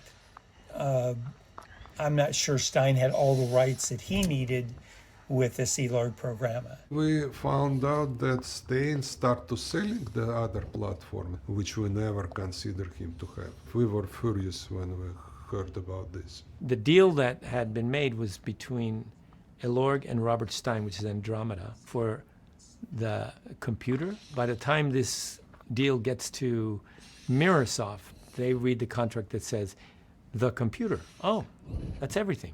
We got everything. Up until that point, I thought we had all the rights, right? Because Stein represented that as such. Stein had licensed arcade rights to Tengen, because they were an arcade company, and to Sega. And he didn't have those rights. And so the Russians say, yeah, you need to clean that up before we even talk to you about anything else. He came and started crying and saying that he can't afford anything without this platform and that. We say, no, we don't want to even discuss it with you. They came to me and they say, Stein is here. He's looking to figure out the arcade rights. What should we do? Rather than asking for a per unit or something complicated that you can't check, ask him for a big upfront money. And so that is the deal that actually ended up happening between Stein. That's how Tengen and Sega got the arcade rights. I don't think Stein was being evil. I just don't think the communications, the faxing back and forth, the definition of what a computer and a console, all that was kind of blurred at that particular time. Maybe he overrepresented what he had, but he wasn't a lawyer. You know, he wasn't a contracts guy. He was trying to do his best to do one of his short deals, but you know, he didn't have a big name Silicon Valley law firm behind him. Stein wasn't publisher, he was an agent. All he's do is sub-license. So Robert Stein came to Moscow and said, look, we're publishing this. You can either cooperate or you can try and sue Microsoft or whatever. And that's, of course, an impossible thing. There's no way that the Russian government is going to sue somebody outside the Soviet Union over intellectual property. All this is brewing in one big stew. You had the Soviets and the Russians. You had the murkiness of the contract and the technical meanings of what was licensed and what wasn't licensed. You had Hank in Russia. You had Microsoft through Robert Maxwell, who was bigger than life character, kind of the Rupert Murdoch competitor of his era, who had strong relationships with the Kremlin. So he was trying to call in over the top, right, by engaging very senior levels of government to force the license to fall in favor of Atari and Microsoft. Nobody on the other side of the table had any idea how big the game business was. They were taking the Russians to the cleaners. They were getting a percentage of a percentage of a percentage of a percentage. Just imagine this. Spectrum Holobyte has a quarter where they sell $100,000 worth and they pay $20,000 to Microsoft. That becomes income on the second quarter, $20,000. And from that $20,000, they pay Stein 20%, which is $4,000 in the next quarter. And then Stein reports that in the fourth quarter. So by the time the fourth quarter comes around, it's 20% of $4,000 at $800, out of this huge chain of money. So I said, look, the way I'm going to do this deal is You guys should not care how many sub-licensees. You are going to get a fixed amount of money from each unit that is sold. So I will pay you 25 cents per unit for Game Boy. No matter who sells it in the world, you will get 25 cents. My dad was an honest guy. He could really say, I'm not the richest guy, but I will show you exactly how much money I'm making. Here's an honest deal. Whereas before, they weren't getting an honest deal, obviously. They asked me, so how many copies do you think you're going to sell? And I was thinking, you know, if we're talking about packing it in with Game Boy, maybe 30 million copies. No, come on, you did. You was very moderate with your expectations. Okay, 10 all right. million, maybe 5 million, 10 million. Oh, okay, say it's 10 million. 10 million times a quarter, that's $2.5 million. That is Right significantly more than they were ever going to make with all the deals that they had done up to the... Totally other area, you know, of revenue. They asked me, when are you coming back to Moscow? And I said, what do you mean? He says, well, we need time to think this over. And I said, I either leave Moscow with the rights to handheld Tetris, or I don't. I leave without it.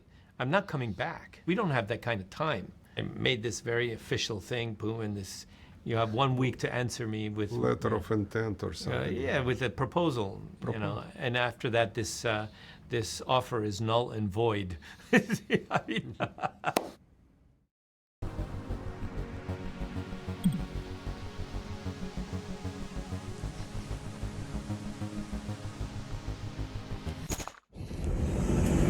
Good morning. It looks like it's snowing. I was at Mr. Pacheco's house yesterday until 2 o'clock in the morning. Had a very interesting conversation about game design, and he showed me many new games. I'm sure we can have very fruitful relationships. I'm on my way now to 10 o'clock appointment with Elodie about obtaining the rights to handheld Tetris. We shall see. In that meeting, we hammered out the basics of what a deal would look like. And I said, I'll get you a contract. It took 8 hours to make a phone call out of the Soviet Union to anywhere. I make the phone call to my lawyer in Tokyo. I do it before I go to sleep so that if they call me during the night, then I'll be there. And I wake up in the morning, sure enough, it takes about 8 hours. I said, okay, I need a contract. I have to explain every word, so it can't have any big words. It can't be more than 20 pages because I have a limited amount of time to explain this. It has to be a fair contract because I'm not going to have time to go back and forth. This contract has to work the very first time. And it has to satisfy Nintendo that we actually have the rights to Tetris. And you have 24 hours to create this contract, and here's the fax number. So 24 hours later, this contract appears. To them, they'd never seen a contract that was that fair. Hank is a very good partner. We decide that we want him. And by the way, since then I found out they used that contract as the basis for all their contracts after that. Including myself, I use this contract a lot. So yeah, we signed a contract. For handheld? For handheld, on Friday. Then they asked me, would you like to do another contract for console? And I said, sorry, but I can't. The company I licensed from, they're a big litigious company. I had read the Atari contract, and my lawyer said that there's a clause in there that says if we don't have the right, you have to help us get it. How the hell did that get into the contract? It's like, oh my God, this is litigation. I have to go back and figure out whether I can do this or not.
After the meeting, Alexei came to me and he asked me to meet that evening. Did everybody know that? No. At your hotel at 6 o'clock or whatever it is? Yeah. Meet me at the front door because I can't go into your hotel being a Soviet citizen unaccompanied.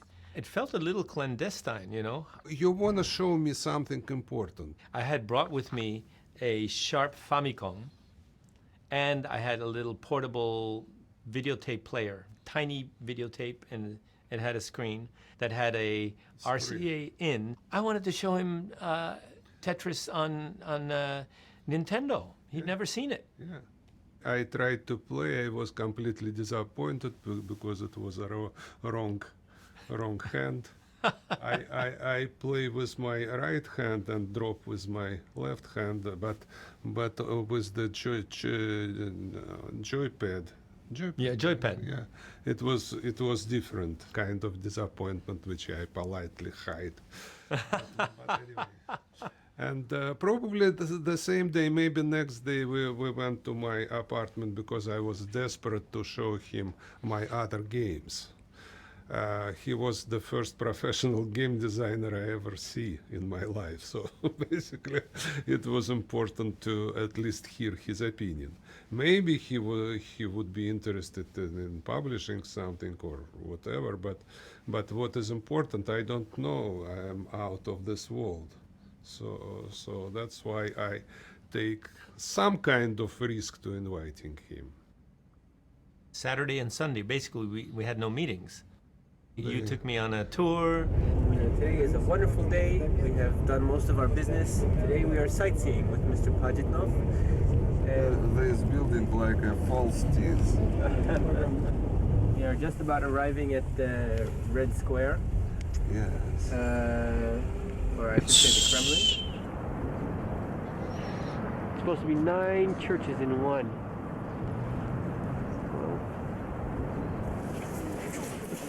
This is Mr. Alexei Pajitnov. He is the author of Tetris. Play Tetris. Play Tetris. My friends. Okay. That's it. Bye-bye. So, you have to see my barb. I'm Russian people. Beard. Beard. Barb is in French. I see. This is Arbat Street. There's a lot of free activity going on here, like music and poetry being read and art being shown. Here's the artist, and she's. Hi. Just watched a very nice little book from Arbat at Arbat Street. And the next day he invite me to Japanese restaurant. I had no idea what Japanese people eat, and then I found out that I put in situation when I need to use wooden stick instead of forks, and moreover I need to eat the fresh uncooked fish, which kind of absolutely unthinkable thing for Russians. Fish is something you, for sanitary reason, you need to cook, overcook, and overcook again, you know. But he kind of showed me how to handle those chopsticks, and then he showed me that this green stuff is really hot kind of spice, wasabi, which could help me to swallow this uncooked fish and whatever. So basically, I managed to be okay. You managed to be okay. Yeah. Guess what his favorite food is now? Sushi, you know, little taste of Japan. And strange restaurant, very fancy, but they don't manage to cook the fish, the most cookable kind of food out of anything else, you know. Yeah, oh my goodness. That was another quite an experience for me. Yeah. Besides Nintendo machine, which is upside down device.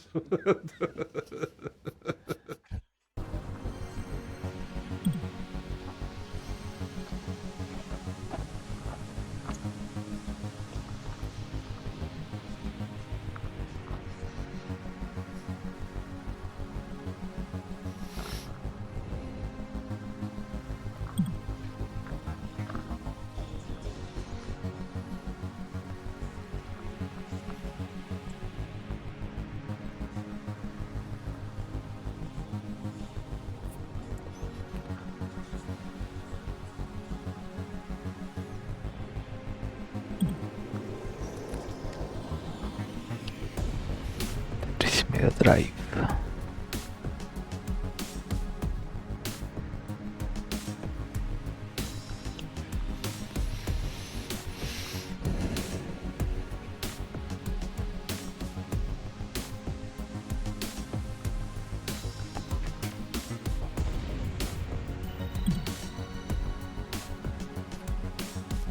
De Tetris.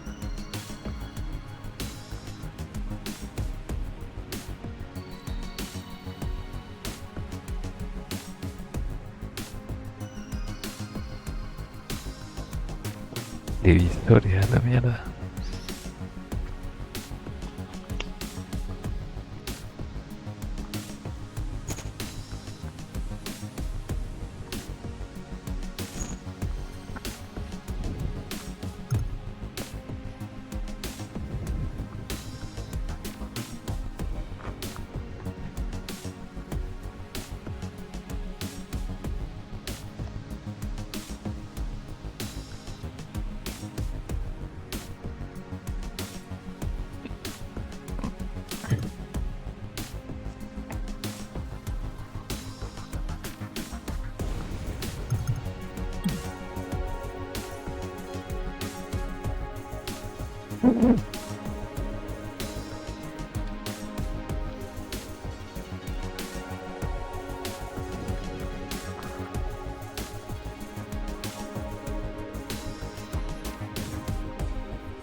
Japan is another planet, with another lifestyle, with another human behavior, weather, buildings, everything. You are really on the other planet there. Entire visit in Kyoto was kind of important for me. The second day, it was a short visit with Mr. Yamauchi. He was a normal kind of serious businessman, very polite, very kind and we did have a good conversation. He started with apologizing that was a small kind of bug in the Game Boy Tetris, something with the probability of the pieces. We discussed how we fix it and decide to fix it, and then he gifted me with the electronic organizer. Absolutely stupid device of this time, but it was very fashionable. Complicated calculator with the small screen which you could put schedule, and it's something which died maybe 4 months after that. but I still keep this this strange device somewhere in my closet. It was about maybe 30, maybe 40 minutes, kind of. And everybody was impressed about this meeting, and I still don't understand why. But what I was really impressed is to visit their warehouse. Huge building, 3-story building, 700 yards long, filled up with Tetrises. If you could imagine your creation in this amount, you won't sleep the next night for sure. That's how I remember Kyoto for myself.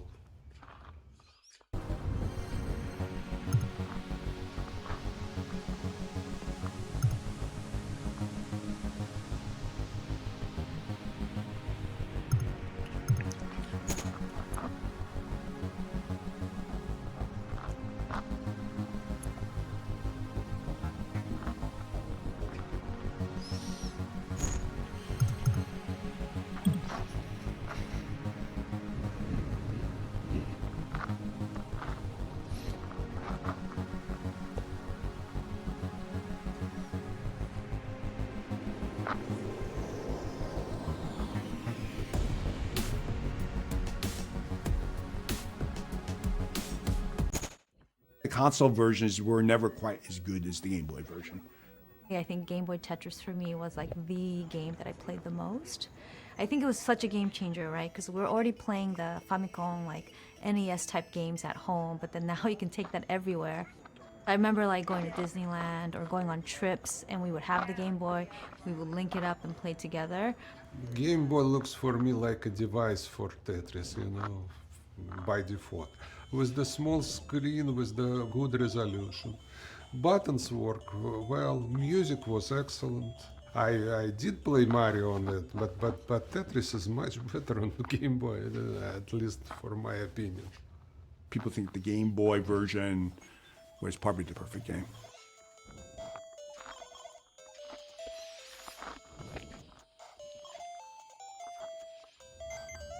And I do remember that once it was a Tetris competition and some schoolboy came to me to sign the cartridge.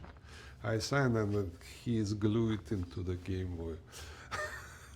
I was very impressed with this. So for me, Tetris is really literally glued in the Game Boy. So if you remember Game Boy, you can't forget Tetris. Historically, they are together.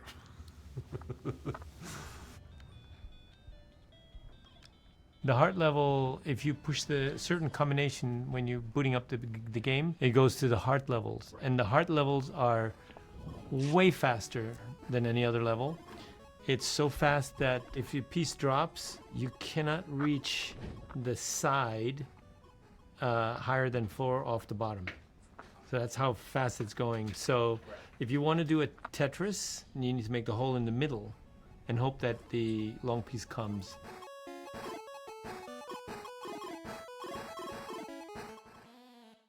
Oh, shoot. I saw so many versions on home computers and other devices, so for me as a designer, it wasn't anything really exceptional. But it was a really, really decent, very good version. Probably that was the best version if to not take in account my own computer version, which was much better for me, of course, you know, because I made it. Yeah.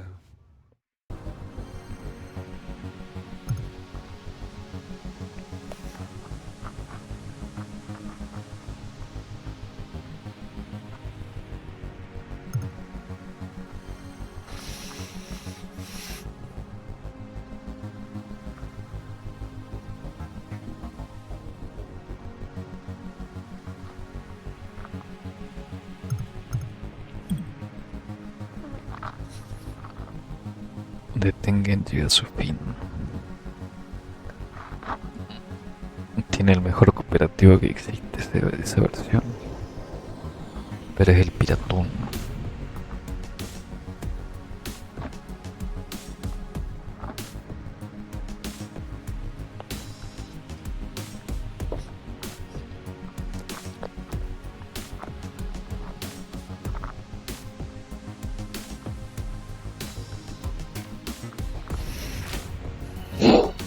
Que fueron destruidas.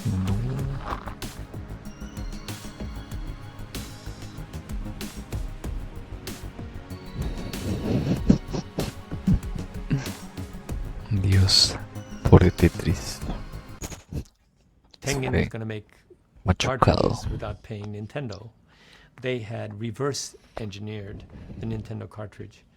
The Nintendo cartridge had a patented lockout system, a copyrighted song, which is a piece of code that all of the data would be passed through, and then they had the trademark, the word Nintendo, on the cartridge. Tengen had managed to get through all those three. Did you reverse engineer the code? Did you do it properly? Because depending on how you figured out to jailbreak the machine, there were ways that if you did it through a black box, you can go off and do it. And if you didn't, you couldn't do it. Nintendo was in court with them. That was going to take time. By that time, Tengen's first game would have come out already. What was their first game? Tetris.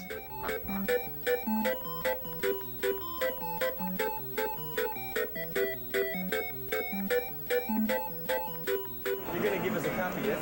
That we can. tetris. It's like a big It's like a big one. I like a big rule. But apparently, Tengen, in the creation of their version of Tetris, actually used some of the Nintendo code, which violated the rules of the blacklist.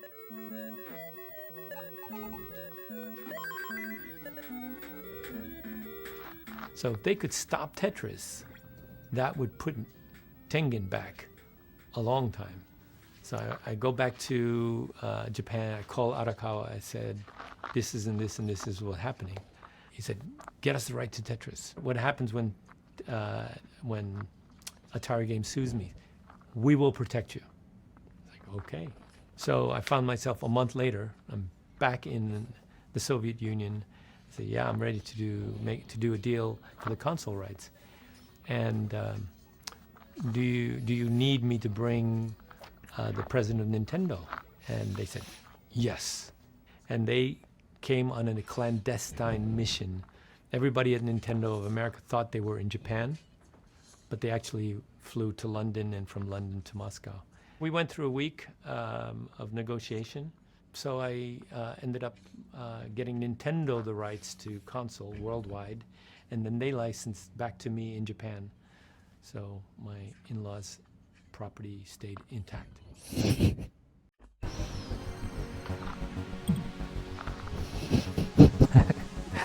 Mira eso.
Ugly.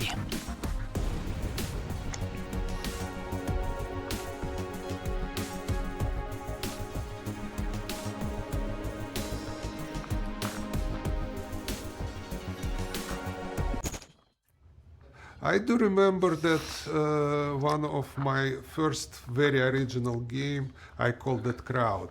Later it was published under the name of Muddled Casino in Microsoft Entertainment Pack.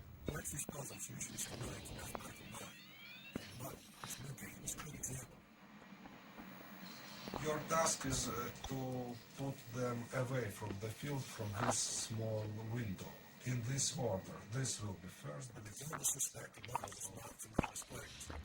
You have this crowd and you call them either to left, either to right, either up, either down, but every time the different subsets going on. You muddle them and you miss them a lot while you operate with them.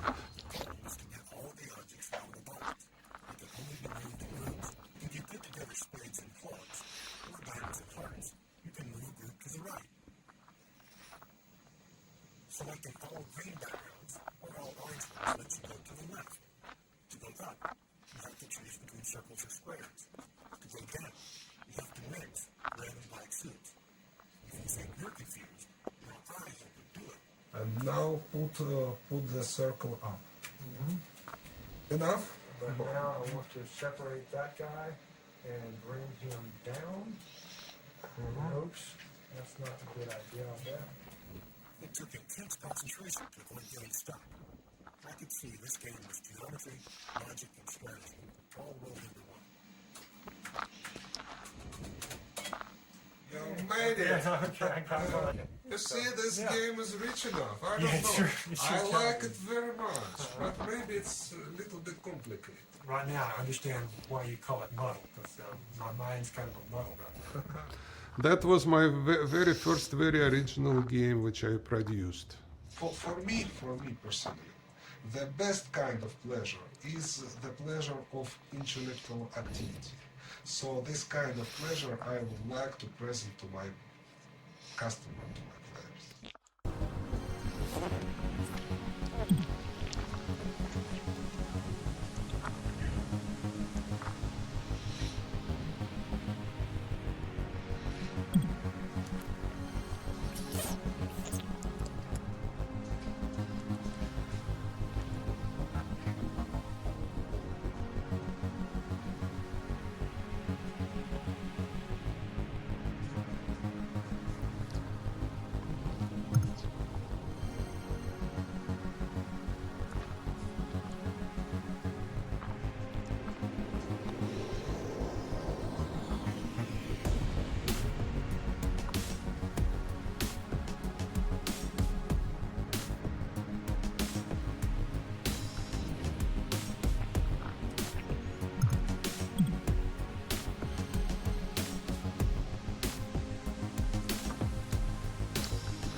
Tetris, lo de los gorros.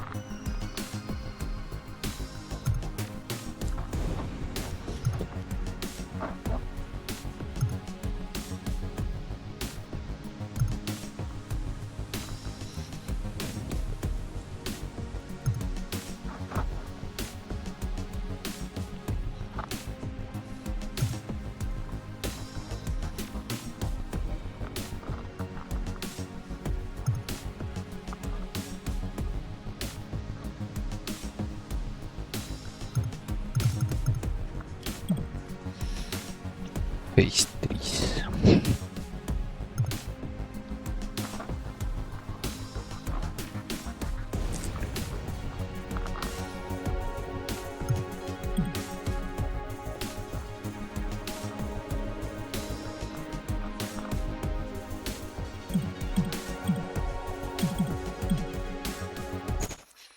I did a game called Swap and Drop, the fragment of the pieces, which kind of in pair goes down, and you could swap them and shift together.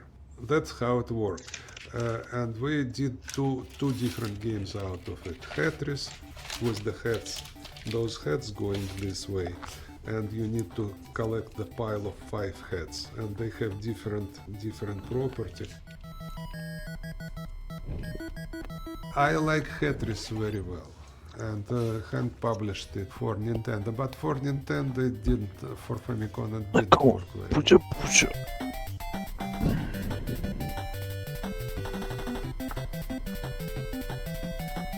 Don't remember very big sales on it. Que las tuve de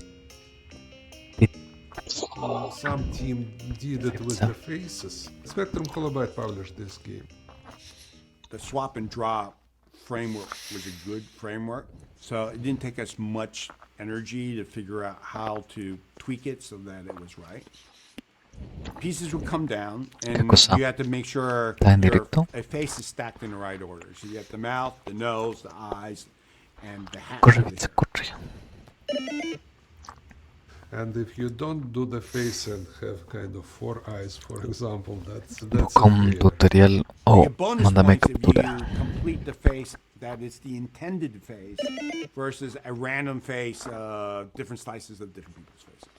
Very simple concept. Also move progressively faster and faster. Ayer no sé qué hice. Creo que me dormí todo el día y me desperté a las 2 de la mañana. Así que que se pensar que está jugando en directo. I didn't like it very well, this faces idea. It didn't fit my feeling that we could play with human faces this way. But they were very fascinated. Mira, To put con su Gorbachev casita. there Después with el otro. Feliz de la eyes and vida. Gorbachev kind of Ahí está Misha, ¿ves? Ahí está Misha. stuff and whatever. Wasn't very successful, but probably broke even. No me gustan los juegos estos raros.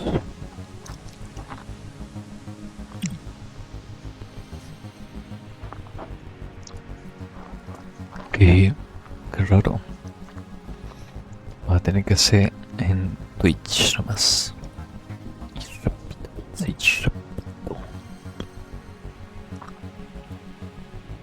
¿Y qué jugaste?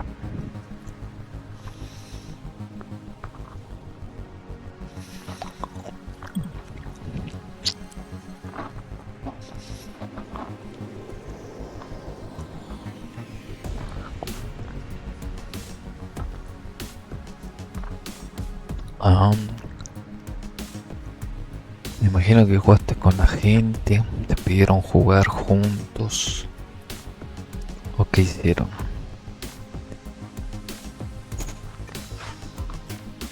Quedan 2 capítulos.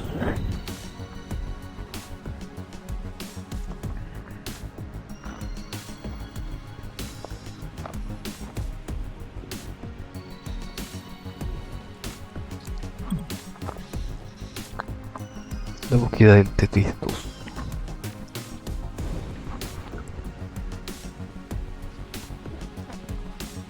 Y fecha bien solita.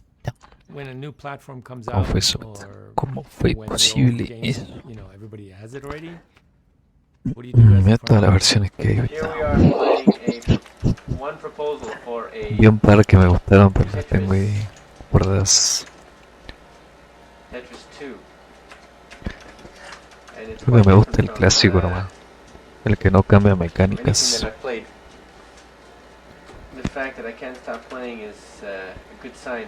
I remember talking Ok. to Alexi about this a Ah, lot. está You bien. know, what does Tetris 2 look like? From the Yo very también hago first lo night mismo, that muchas veces juego solo. we were together, we Viene Milla, viene Román, we pero a veces jugamos, a veces yeah, no. I thought about this. A veces viene Sueno no juega. Pizza tampoco juega.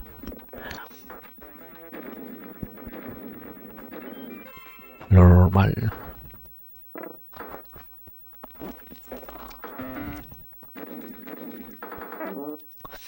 ¿En qué estuviste jugando? Fortnite, Call of Duty, Marvel. We made a policy that we were always going to include Tetris. You know, for each subsequent version, it would be Tetris No sé, with porque no hay something. gente. That's why the second one was Tetris 2 plus bonus. Bueno, en mi caso no me junto con mucha gente. Tetris Battle Gaiden was like with magic effects and so on and so forth, which is cute. ¿Qué juegas? ¿Qué juegas? We worked hard to think about all these magical effects you could do to affect the other guys' play field and so on. And I think that's a ¿Qué pretty good version of juegas? Tetris. It was a fun game.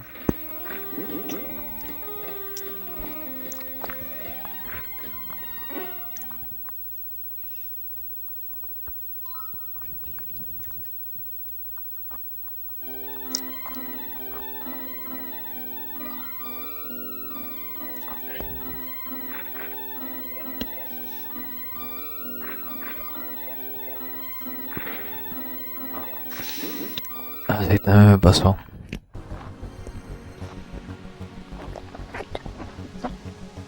Yo también tenía muchos juegos pendientes por jugar.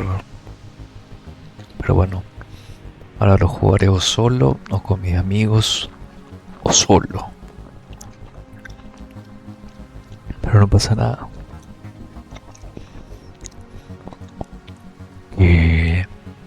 ¿A ti qué más? Ah, sí, sí lo vi. Sí, ¿qué juego es eso? Te vi Tetris 2 Bomblis. No me gusta este Tetris. Vamos a dejarlo para después.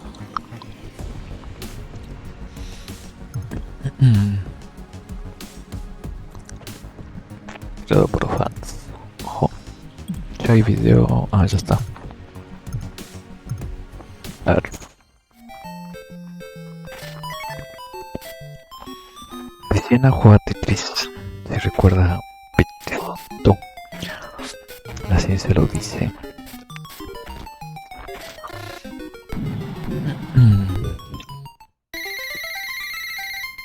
Bombless, it's funny. So the guy's name is Ishihara, and he's the guy who went on to make Pokemon.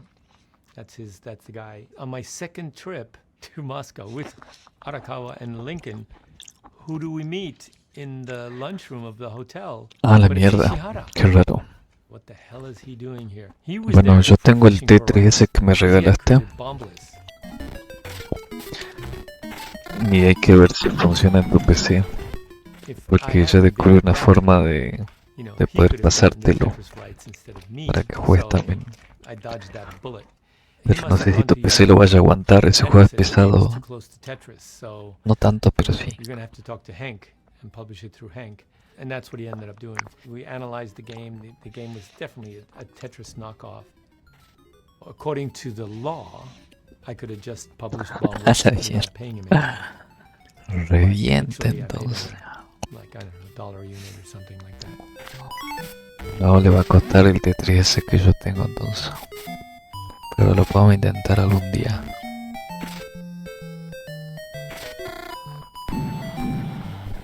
And, you know, it's the right thing to do. Está horrible. No sé cómo puedo innovar con este juego, pero es difícil. Aún así, con el de música estuvo bastante bien.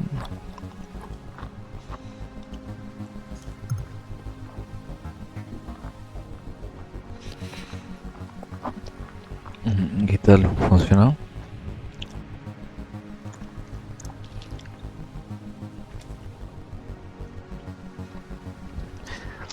Ah, el Bomblis lo diseñó el creador de Earthbound. Wow. Sabía eso. Datazo.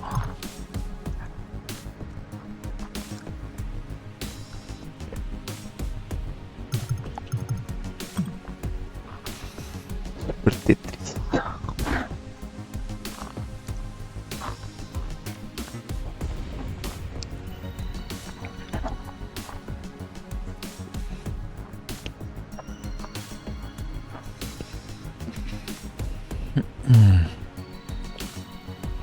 Empieza a desinstalar el banano rápido. Vamos a jugar Tetris, ya fue ya.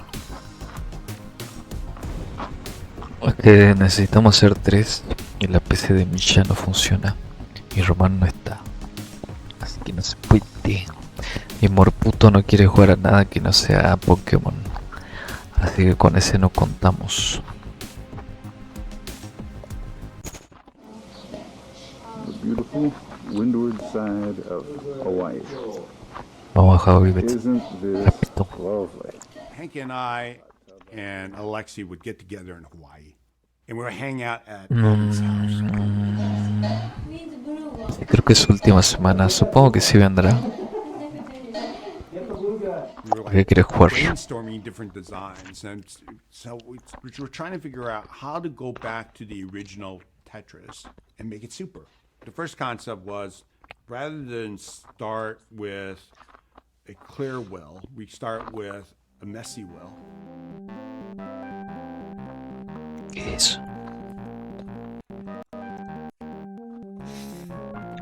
Bicha, mírale la trompita, Bicha, mírale la And that trompita. will get you to the next level of progression.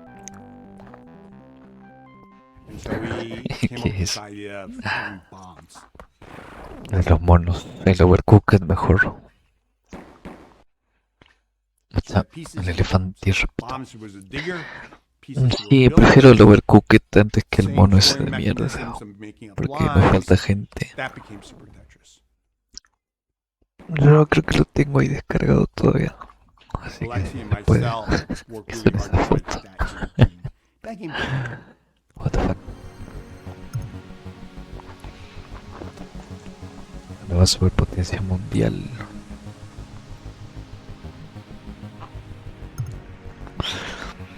Super desafiante, super adictivo.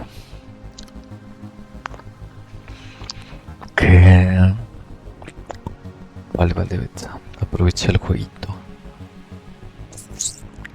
No, yo no tuve el tiempo, lastimosamente.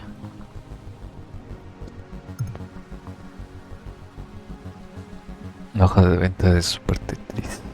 Se ven los números. Yo.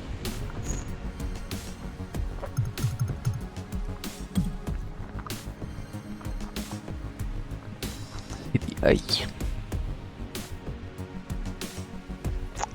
Pizza. Pito. Este Classic. For Windows.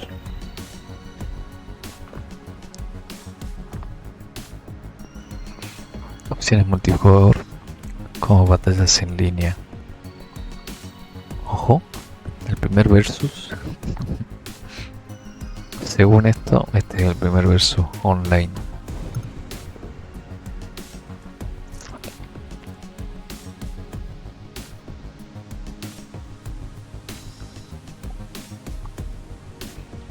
¿Estará esto? Triuca.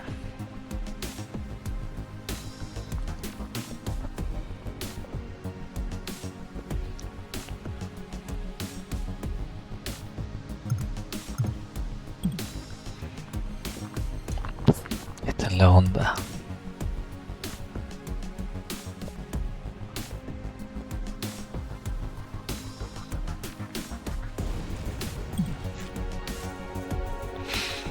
Tiene rápido Super Tetris 2. Estoy en Capuleo. No creo que no estoy en llamada. Va, de hecho, estaba viendo la historia de esto, por eso Misha se durmió.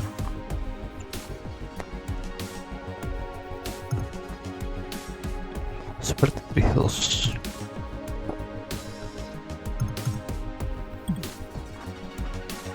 Si es en la Casa Blanca.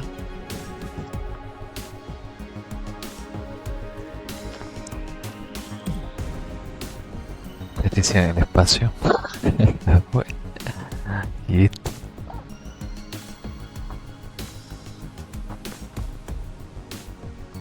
La primera persona a jugar el videojuego en el espacio. Beta, por Dios. Tetris Flash. Este juego es horrible.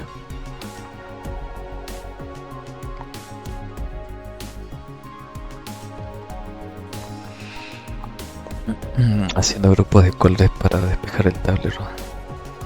Feo este.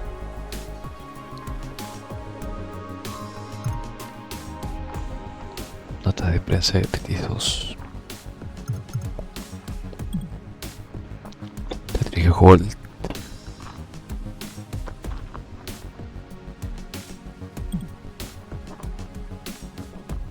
Battle Gaiden. Este sí lo vi. Está en el 5K este. Es feo también.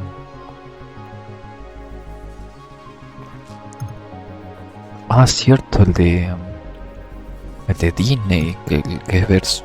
Ese quiero probar. Lo tengo que bajar. Publicity. ¿Qué es? Una edición limitada. Ojo. La versión edición limitada.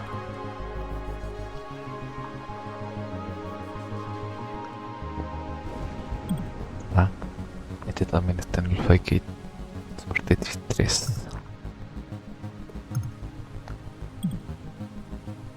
Super Bombliss, este no me interesa. Super Nintendo también. Presidente R.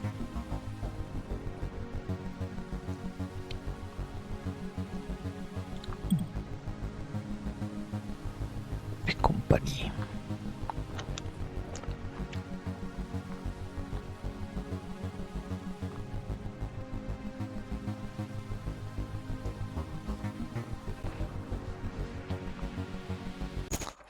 The perestroika economical situation become worse and worse, so I need to think about the money more and more, because at some point I signed the paper which says that I grant the rights for Tetris to my computer center for 10 years.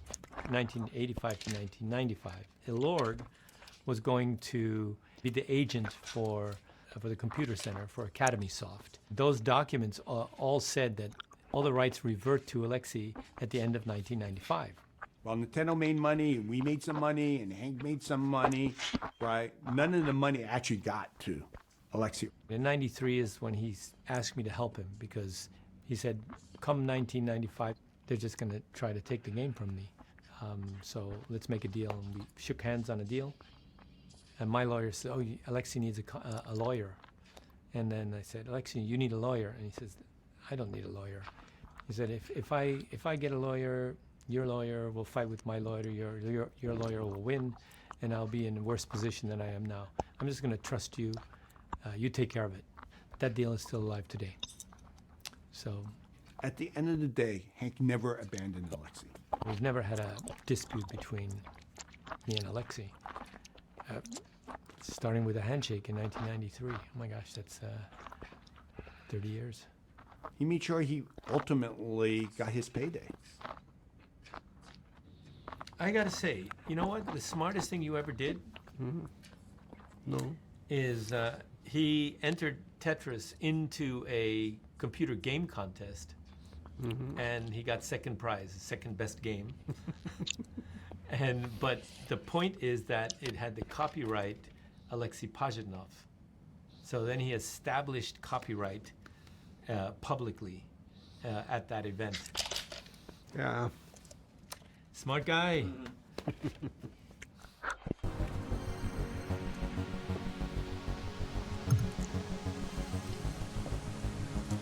X para Play 1.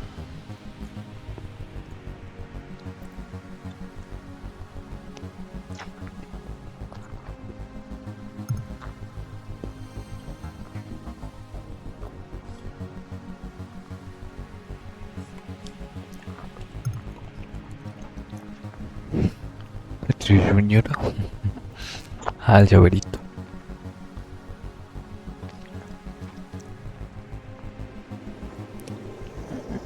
Saldrá el Tetris el 999 en 1. Sería bueno que salga. Pero no va a salir.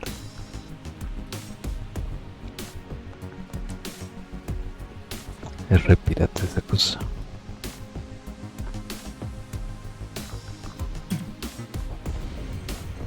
Este Grandmaster, el arcade.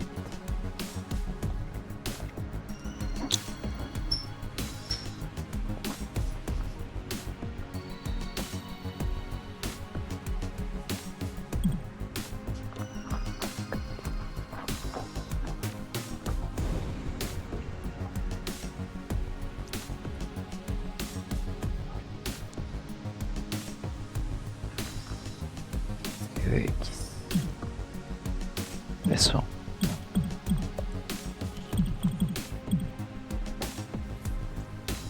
Muy prolífico.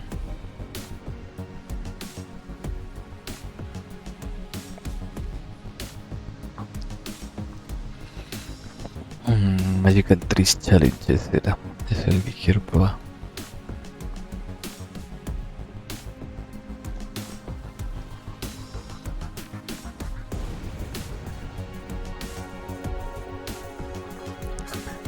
Mierda. Está bueno. Juegazo. Sabía que se puede dar para Play 1 también. Aquí está en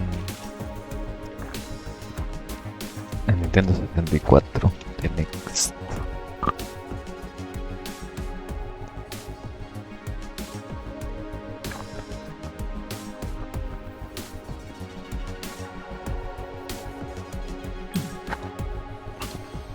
Criaturas Fox.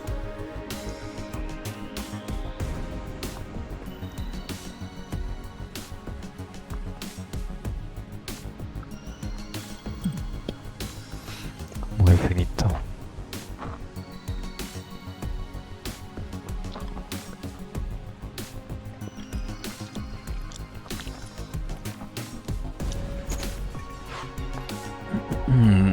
Bueno, este es el final, no hay más. Después de esto. Así que se termina hoy la historia.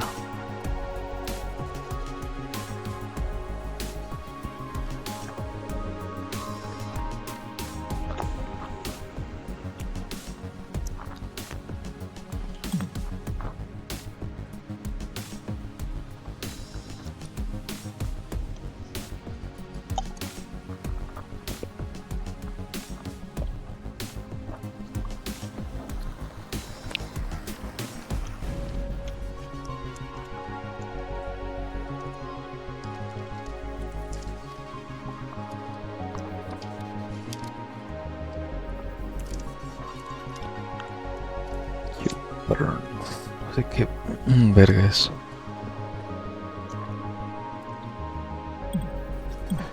Que a poco debe estar esta cosa. Eres en línea.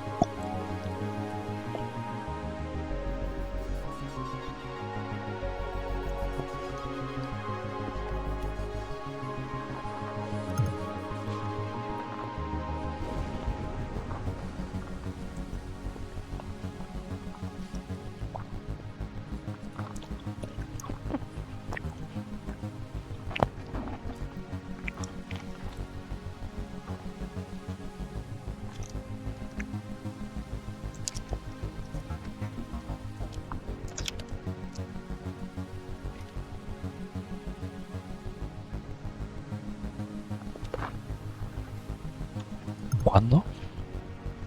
En los 2000 recién se hizo eso de la rotación de las piezas, pero yo lo vi antes. Bueno, aunque sea la T, creo.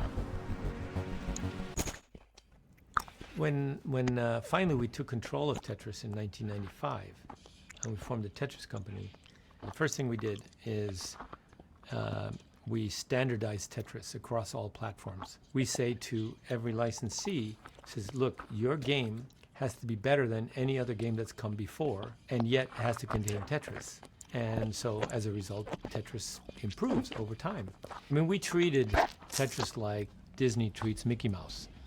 You know, so the colors had to be exact, the rotation had to be exact, the timing had to be exact, etc., etc., etc. And if you look at the old Tetris, Tetris on Game Boy, Tetris on Sega, they were completely different. On the Game Boy, when a piece drops, you can rotate it as it's falling, and that's visual rotation. It actually looks like it's rotating on a spot.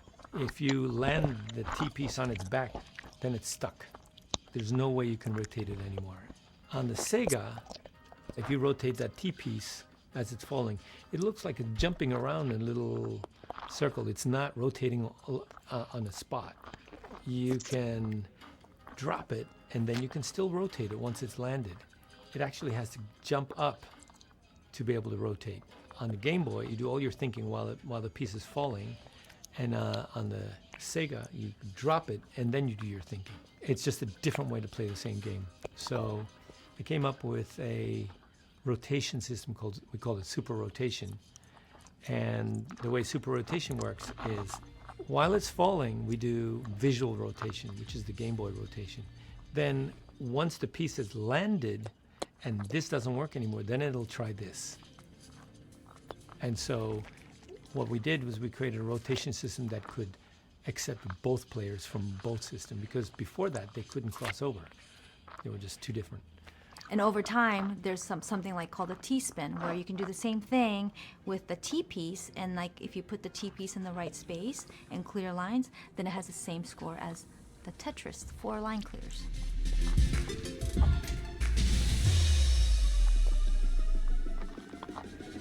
And we also had to create the bag system. So you're not going to get stuck with like 7 Z pieces. That could happen, and then you're really messed up. In the original Tetris, the pieces are completely random. I remember checking into a hotel. I said, "Oh yeah, you have something to do with Tetris?"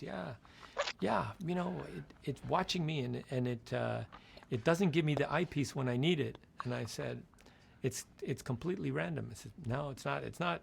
It's no. It's watching me." I said, "Sorry, I know exactly what it's doing. It's random. If you're waiting for the eyepiece, sometimes it doesn't come."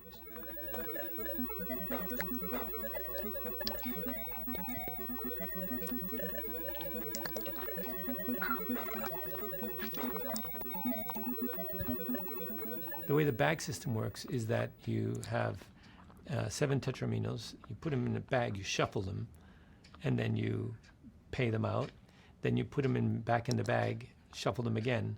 So then if you have an eyepiece come out, the worst situation is that it can be at the beginning of the first bag and at the end of the second bag.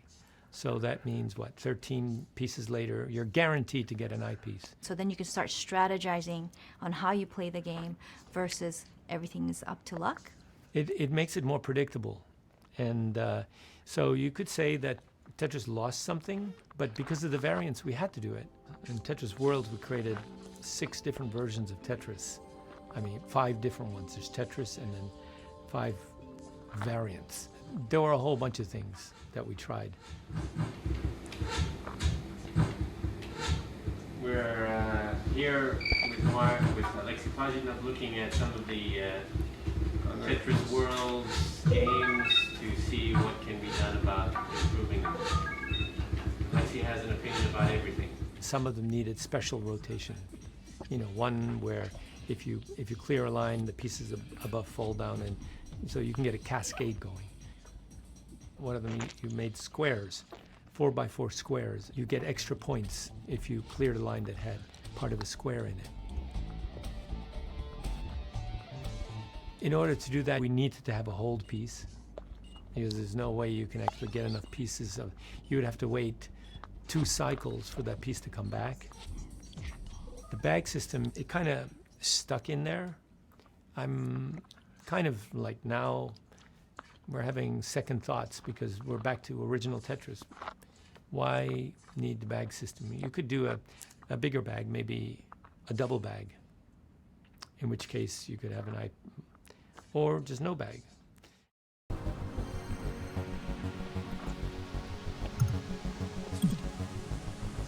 Con la bolsa. Como Tetris está bueno. Lo jugué el otro día.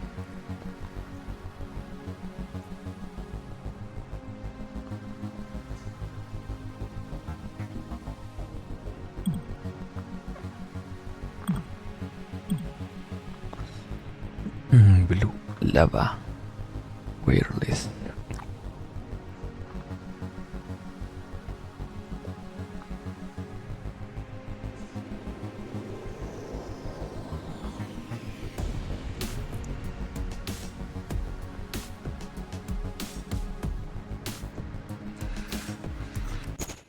In 2002, I started my mobile phone game company called Blue Lava Wireless. And the reason I started it was because we were trying to license Tetris to a US company. And the biggest upfront guarantee we got from anybody was for $25,000. It's like, dudes, you guys have no idea what's going to happen in this country. It's before camera phones. Camera phone means that you have a screen and you have a CPU that's strong enough to actually move graphics, which means you can make a computer game. Before that, it was all text. I decided, I'll do it myself. So I licensed Tetris, started a company, Blue Lava Wireless. The first phone company with games was Sprint. It was going to be Sprint. They were going to come out in June. And it's something like April. And I send my my sales guy, John Ray, to Sprint. I said, don't bother coming back until you get a deal, which was the same thing that I did. And sure enough, it took him something like 10 days. And of course, we had the #1 game. And then I sold my company with the worldwide rights to Tetris for mobile phones to Jamdat for 15 years. And the reason I picked 15 years is nobody has a spreadsheet that goes past 10 years. So 15 years, nobody cares what happens then.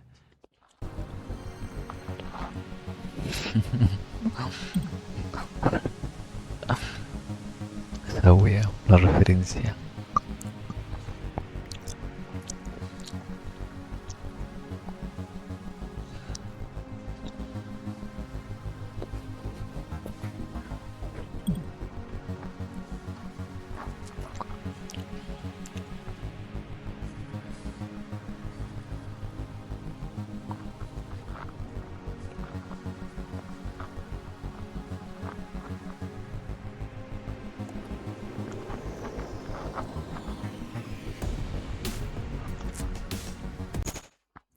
It's got to be 1999 when things started to fall apart. Belikov and I were not agreeing to any deals. I would have a vote, Belikov would have a vote. And if it's a yes, yes, then the license goes through. If it's a yes, no, or a no, no, the license doesn't go through.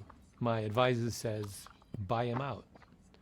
I said, buy him out? What are you talking about? He doesn't have any rights. And it says, read my lips, buy him out. Mobile phone game Tetris is going to come to a halt. And who knows what's going to happen to the industry while you decide to fight up because you're right. I asked Mr. Belikov, so how much do you want? And he gave me a number, and I got that money and bought him out. Everything ended in 2005. I see, yeah. That's when that's when I bought out Belikov. Yeah. That's when I bought Elorg. Yeah, we should revive Elorg. We should claim the building, yes. It's a nice building, not far from my place in Moscow, by the way. That's interesting. I never thought about that. No, they don't owe it. The first thing they cash it out is the building, I'm pretty sure. I see. Yeah, otherwise it would have been more money. Exactly.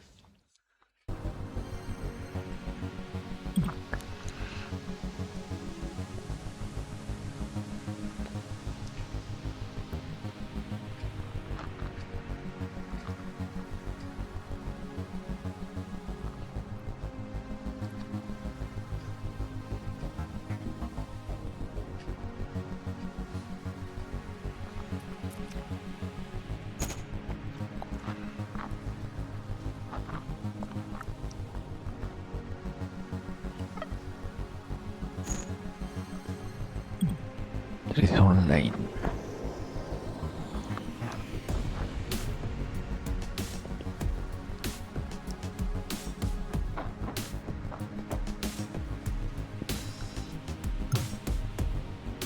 Tetris S. Juegazo.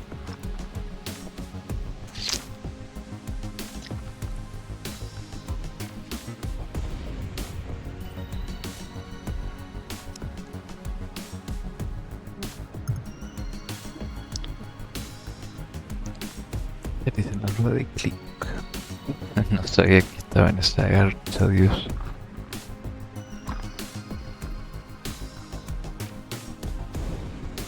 $5.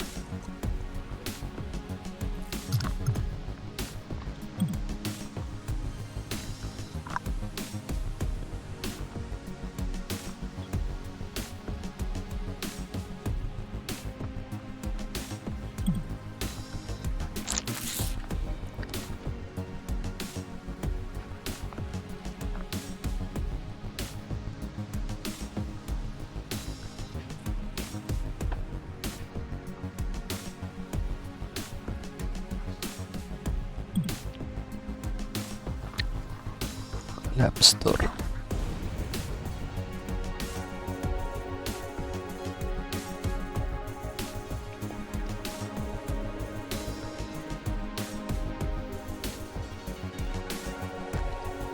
$10.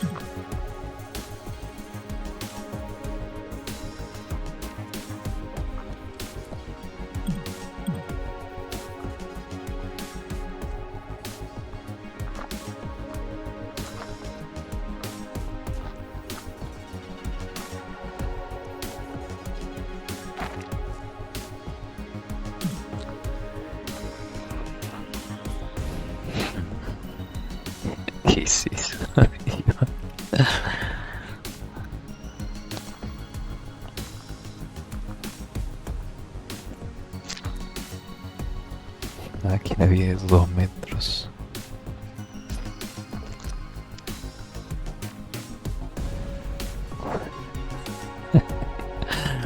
Tengo que ver un video de esto.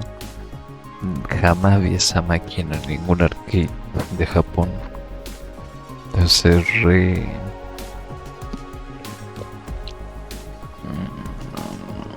difícil de cambiar los componentes, que nunca más se vio.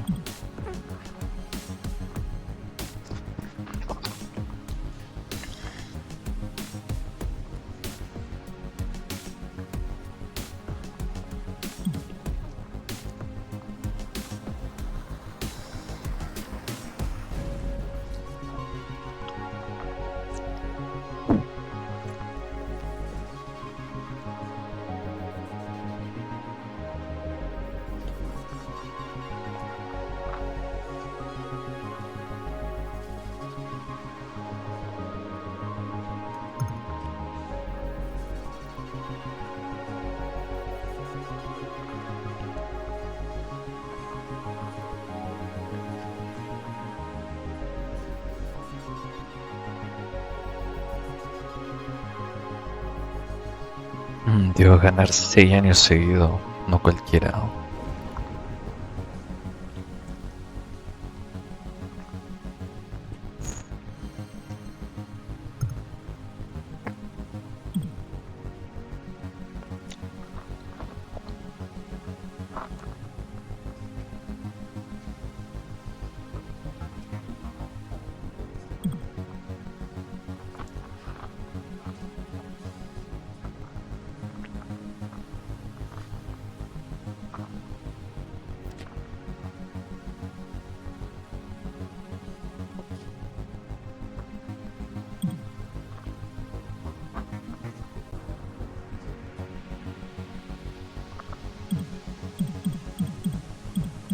Videos de nada, no.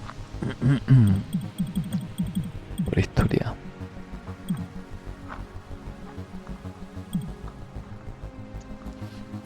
Sí. Ese arte sí lo veo.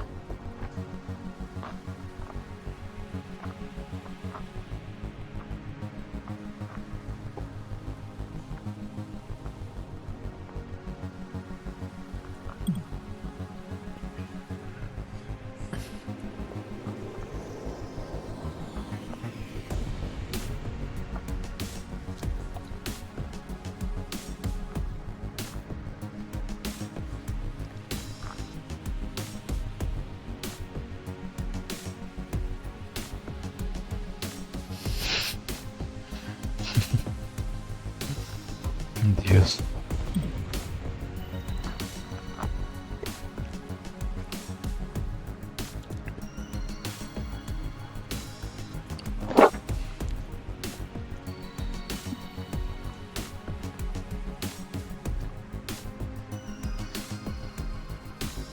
Online China, what?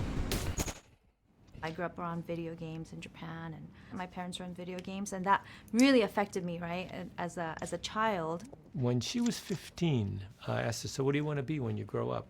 And she said, I don't know, but I want to make more money than you. I said, okay, deal.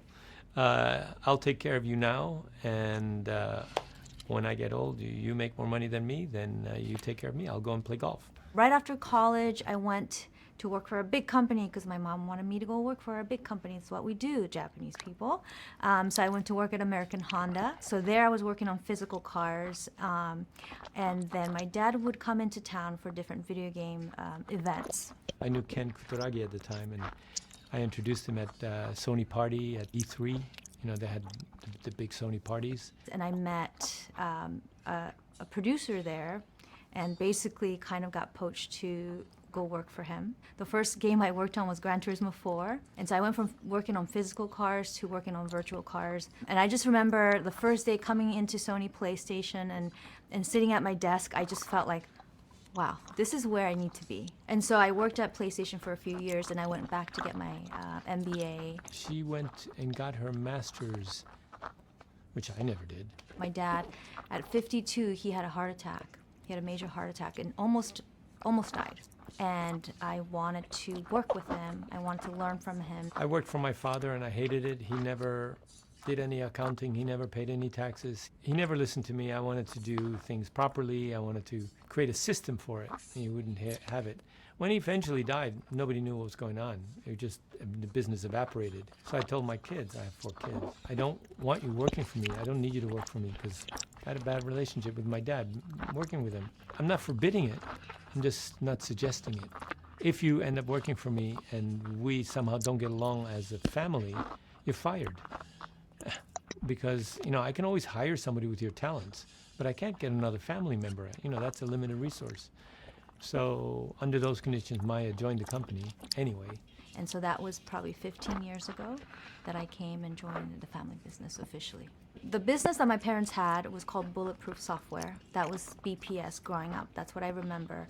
And then when they moved the business to the States, it became Blue Planet Software. Especially the company eventually moved to Hawaii. And now we're called Tetris because essentially that's what we do.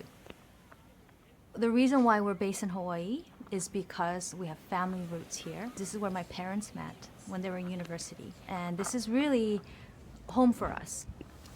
I moved my family to Hawaii when Maya was 11 years old. I think the cutoff time for you to learn a new language completely is somewhere around 11. We're also between Asia and the West, and America and Europe. And so we're able to do business both sides of the aisle. The fact that we chose Hawaii was for our family and to showcase that we can live and choose where we want to be. Tetris is unique that it's still privately owned. It was never bought or it was never sold to a big company. It's been really important for me to try to expand the brand beyond video games, but really make it a lifestyle brand. We might work with Uniqlo or Puma to do merchandising. Tetris, McNuggets, it's funky, right?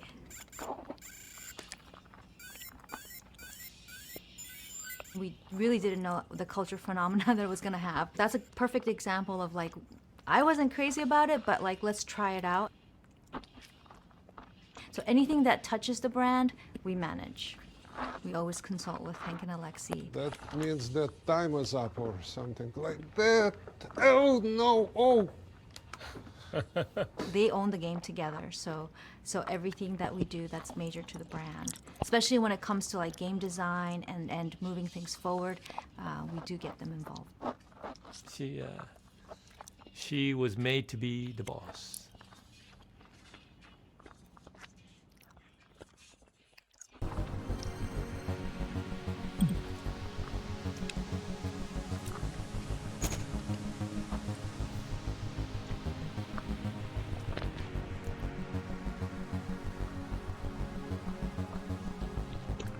Warcraft y esta es la versión la versión chinosa. Jenga de Tetris había a la mierda.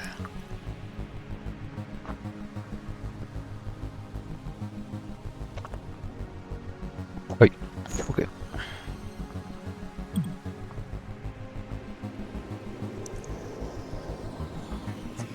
2018, sí.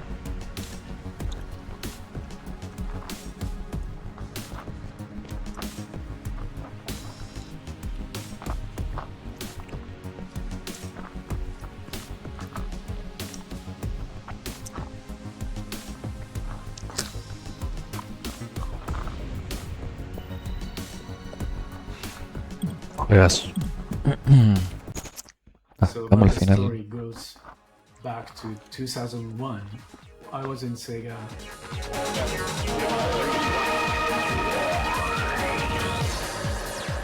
When I finished making Red, I wanted to try the concept of the synesthesia experience, but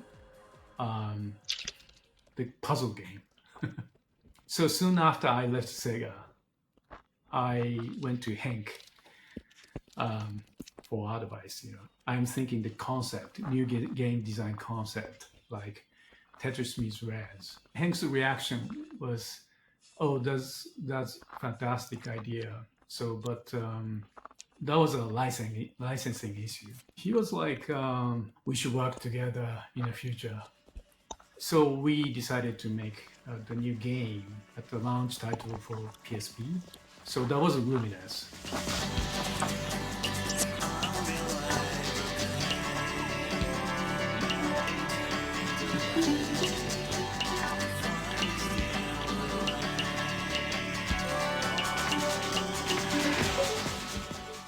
When I founded Enhance in 2014, I met Hank again. What if, like that, What if the new Tetris coming? What kind of Tetris? What kind of future Tetris? Like that. He spoke to me very passionately about the Tetris players' zone states in a Zen feeling. And he said to me, Gucci, you could do it. Couldn't you? He said. Then I traveled to Hawaii many times with Ishihara, who became the director and art director of the project. And we, two of us, created the game concept together. And much of the inspiration of the Tetris effect came from our stay in the island of Hawaii.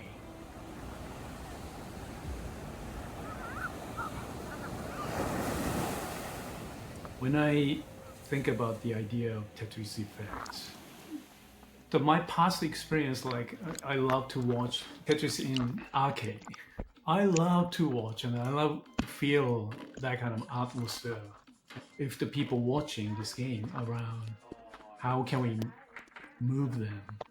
The player wants to focus the game, watching just blocks, but the people in the gallery, people watching the people can watch temptations like the fish transformed to Mantley.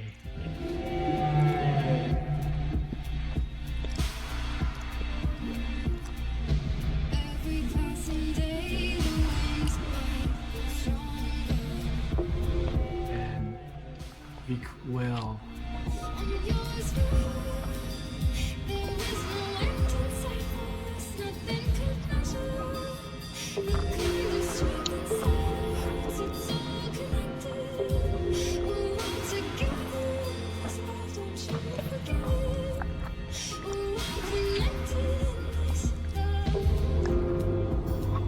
After that, you can watch Earth in a space. Yeah, that kind of design, first person and third person. Yeah, from the beginning of the project, we try to find some of the new features and elements, like to boost the zone feel. Zone mode, that was really tough to create, and we had many tests and experiments, but we couldn't have the big confidence. This is it, and we decided to extend development 3 months. We promised with Hank, so Hank told me, please make a new Tetris game using and boosting like a zone feel. In our mind, we all the time, how can we make a Zen feeling? What is Zen? It's like that kind of experience. We dive into the pool and the ocean, like suddenly like a boom.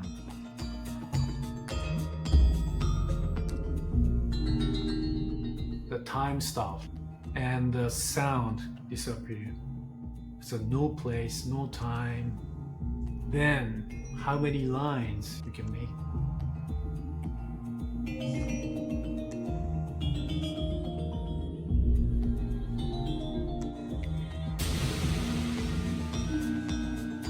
That was very successful.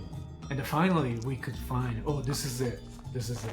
That was an amazing process of the production. So that was a very good thing to make, Tetris, using Tetris and making the new thing.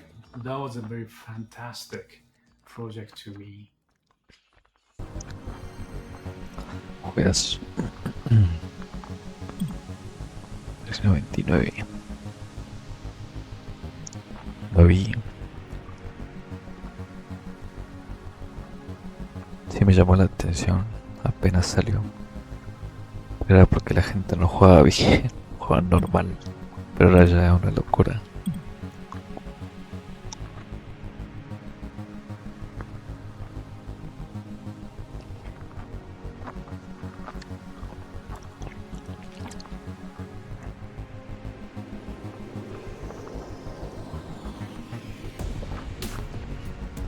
medio. Pensé que era más viejo. Ah, no, es muy parecido. Cambia algunas cositas nomás, creo. ¿Qué me parece? Ahí está, sí. Este era el viejo, el naranja amarillo.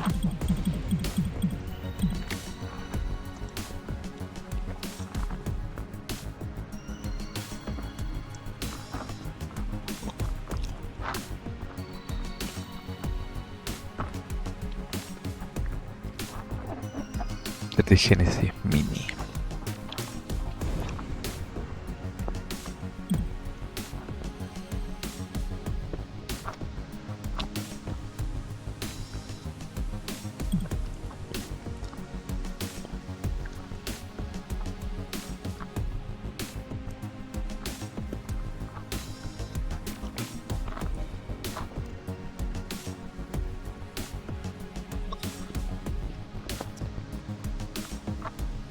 En España, Zaragoza, mira. Casi. 5 metros. Dios.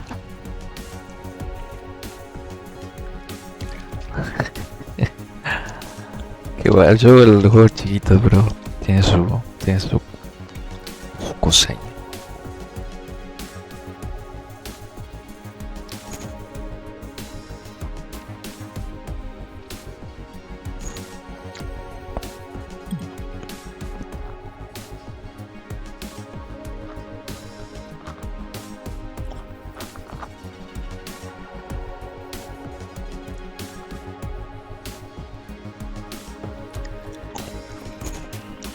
Es buenísimo esta versión, ¿no? Y que te comas un combo ahí de McDonald's y tenés esa mierda. Increíble. Yo si eso hubiera salido acá lo hubiera ido corriendo por más que no sea fan.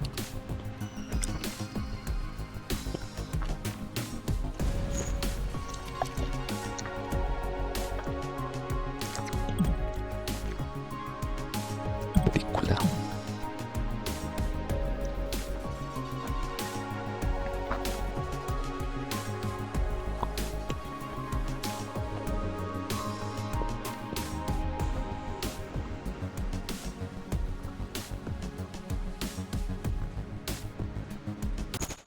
Tetris movie came about around the same time that we were actually working on the Tetris sci-fi movie. And that movie ended up not happening, but a famous director said, hey, I want to make the Tetris movie, the biopic. From the very beginning, from the script writing stage, we were involved. And there was probably, a couple of documentaries in the past that were out, like the BBC one, that kind of showcased like how amazing and interesting the story of Tetris was, right? And so anybody hearing that, like, it made sense. Like, there's this crazy American Dutch guy goes to the Soviet Union on a tourist visa and tries to track down the Ministry of Games to get the rights. The friendship that formed between Hank Rogers and Pasó re desapercibida esa that película. ultimately Mal, brought mal. Tetris to the rest of the world. Nadie se And now acuerda, we have nadie a se whole ve new que generation existía, of ni Tetris siquiera yo. players that maybe have never played, but their touch point was the movie.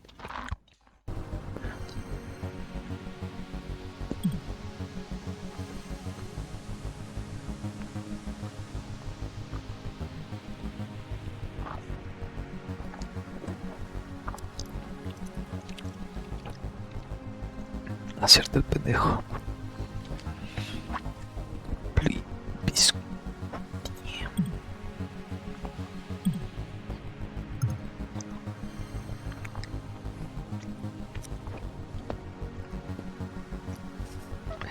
Reportera de mierdas.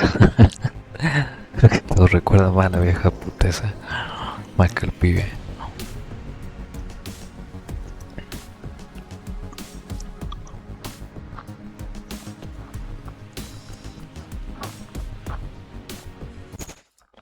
I think our friendship goes deeper than our individual interest. Hank and Alexei are so different. You should help me with the... Yeah. Turn it! Come on! Don't you see my piece? What are you talking about? No, you can't put it there. You I can't can. reach. Just Yeah, put I it can. there. Yeah, there you go. Alexei, if you put him next to a music box, he'll be listening to classic music, Como el, and I'll be listening to rock. Hank is an extrovert. ¿Cómo se llama? Tetris tastes much better than Cosmos. Is this Cosmos? Alexei is not an extrovert. The movies that he likes and the movies that I like are just different. Everything is kind of like that. I brought my racquetball racket, and the only problem is that there's no racquetball courts in Moscow. They're as different as you can get. I can say this because Hank's my father, right? So I can say some things that some people would never say. Hank is crazy. My dad is out there. He is the original, the most interesting man in the world. He'll do things that nobody would do. So that's him, right? He went to the Soviet Union on a tourist visa. Alexei is not crazy. I don't know about him, but I always want to understand why such a ridiculous thing pleases him. Hank loves the attention. Alexei doesn't want the attention. He's very traditional, very Russian in his thinking, and Hank is very Western American thinking. His weak spot is a fish named herring. His Dutch soul just give up in front of herring plate, He even find out the very far, very shabby German restaurant in San Francisco, kind of. Come on, it's not shabby. 40-minute drive from the place just because the herring is there.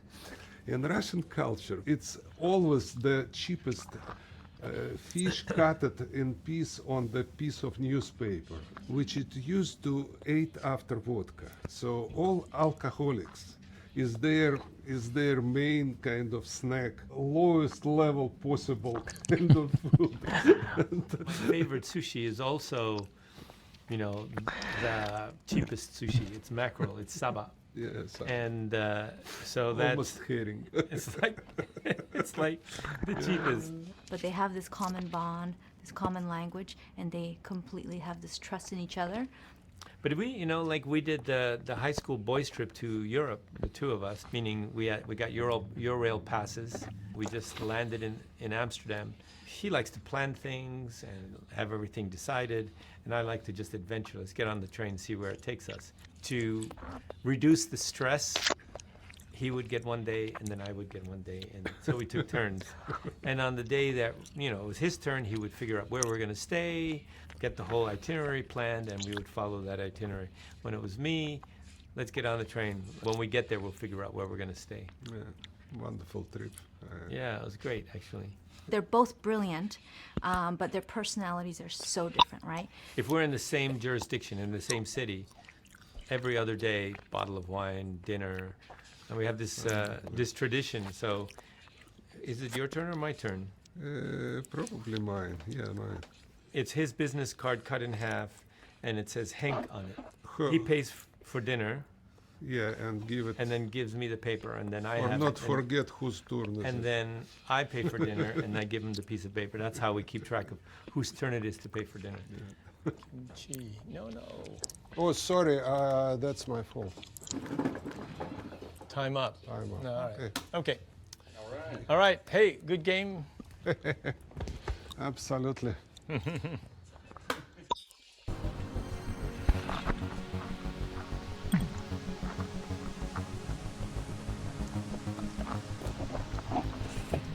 $40 el año pasado, ¿sí? 2024, hace 2 años.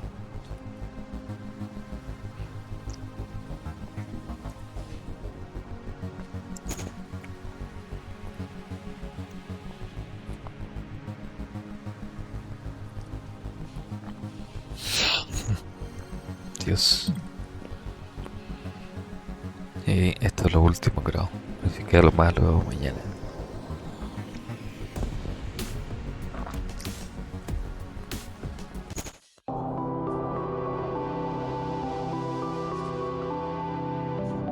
I believe that Tetris will be here forever. Alexei really created the perfect game. have maybe dozen, maybe 14 different reasons why it's outstanding game. And it's kind of very rare combination of very small traits which somehow strangely come together in one title. It's like a miracle. Now we have VR and AR, and we don't want to really get stuck in the past. We don't know the future, but if I have a chance, I want to create a new experience using Tetris, using new technology, new devices. We're trying to take more risks, Tetris is I had to take a deep breath because it means so much to me. It's not just a game for me, it's family, it's our culture. Tetris to me is joy. I think we're only now getting around to figuring out why it is that Tetris is so, how can I say, soothing, if you will. I think it's a way to Subir las calm your nubes. mind down Lo vamos a ver en before you start Fortnite. your day and then after you're done with your day. So I think what Tetris can do and what Tetris does No voy a is it takes you decir into a zone. spoilers. Your conscious mind is absorbed in Tetris and your subconscious mind is free to wander. And that's a relaxed state. It's sort of like electronic meditation, if you will. And Tetris is the perfect game for that. Previous research by Oxford Psychological Lab shows that Tetris is very useful to get rid of flashback in PTSD situations. So it's really helpful. So we have really good hopes on it. There's a lot of trauma in the world. If we can make a dent in this trauma, then maybe we can make the world a better place. I still consider Tetris as a pure entertainment. One of the best electronic game which provide you happiness from the screen.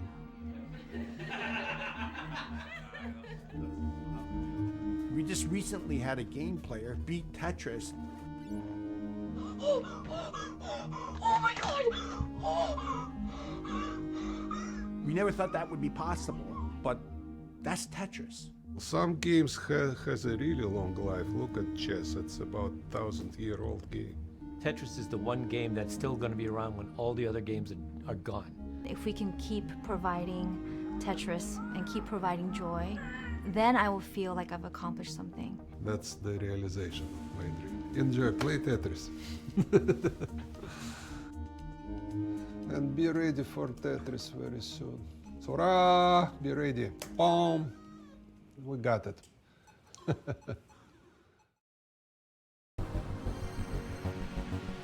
Le pasó todo, pero bueno. Yo jamás. 4 décadas después de la creación de genial idea, se continúa en el mundo entero. Y aunque no sepamos qué deparará el futuro, lo cierto es que el mundo seguirá jugando Tetris mucho después de que nos hayamos ido. Se aplica a muchas cosas, pero sí. Es todo. Buena historia, buenos capítulos. ¿Cuánto vamos? Como 5 horitas. 3. Ahí queda. Se guarda y se queda. Bueno, un saludito a Bitsa. Gracias por pasarse. Román, Creo, Milla. Y demás ahí. Se cuida y nos vemos.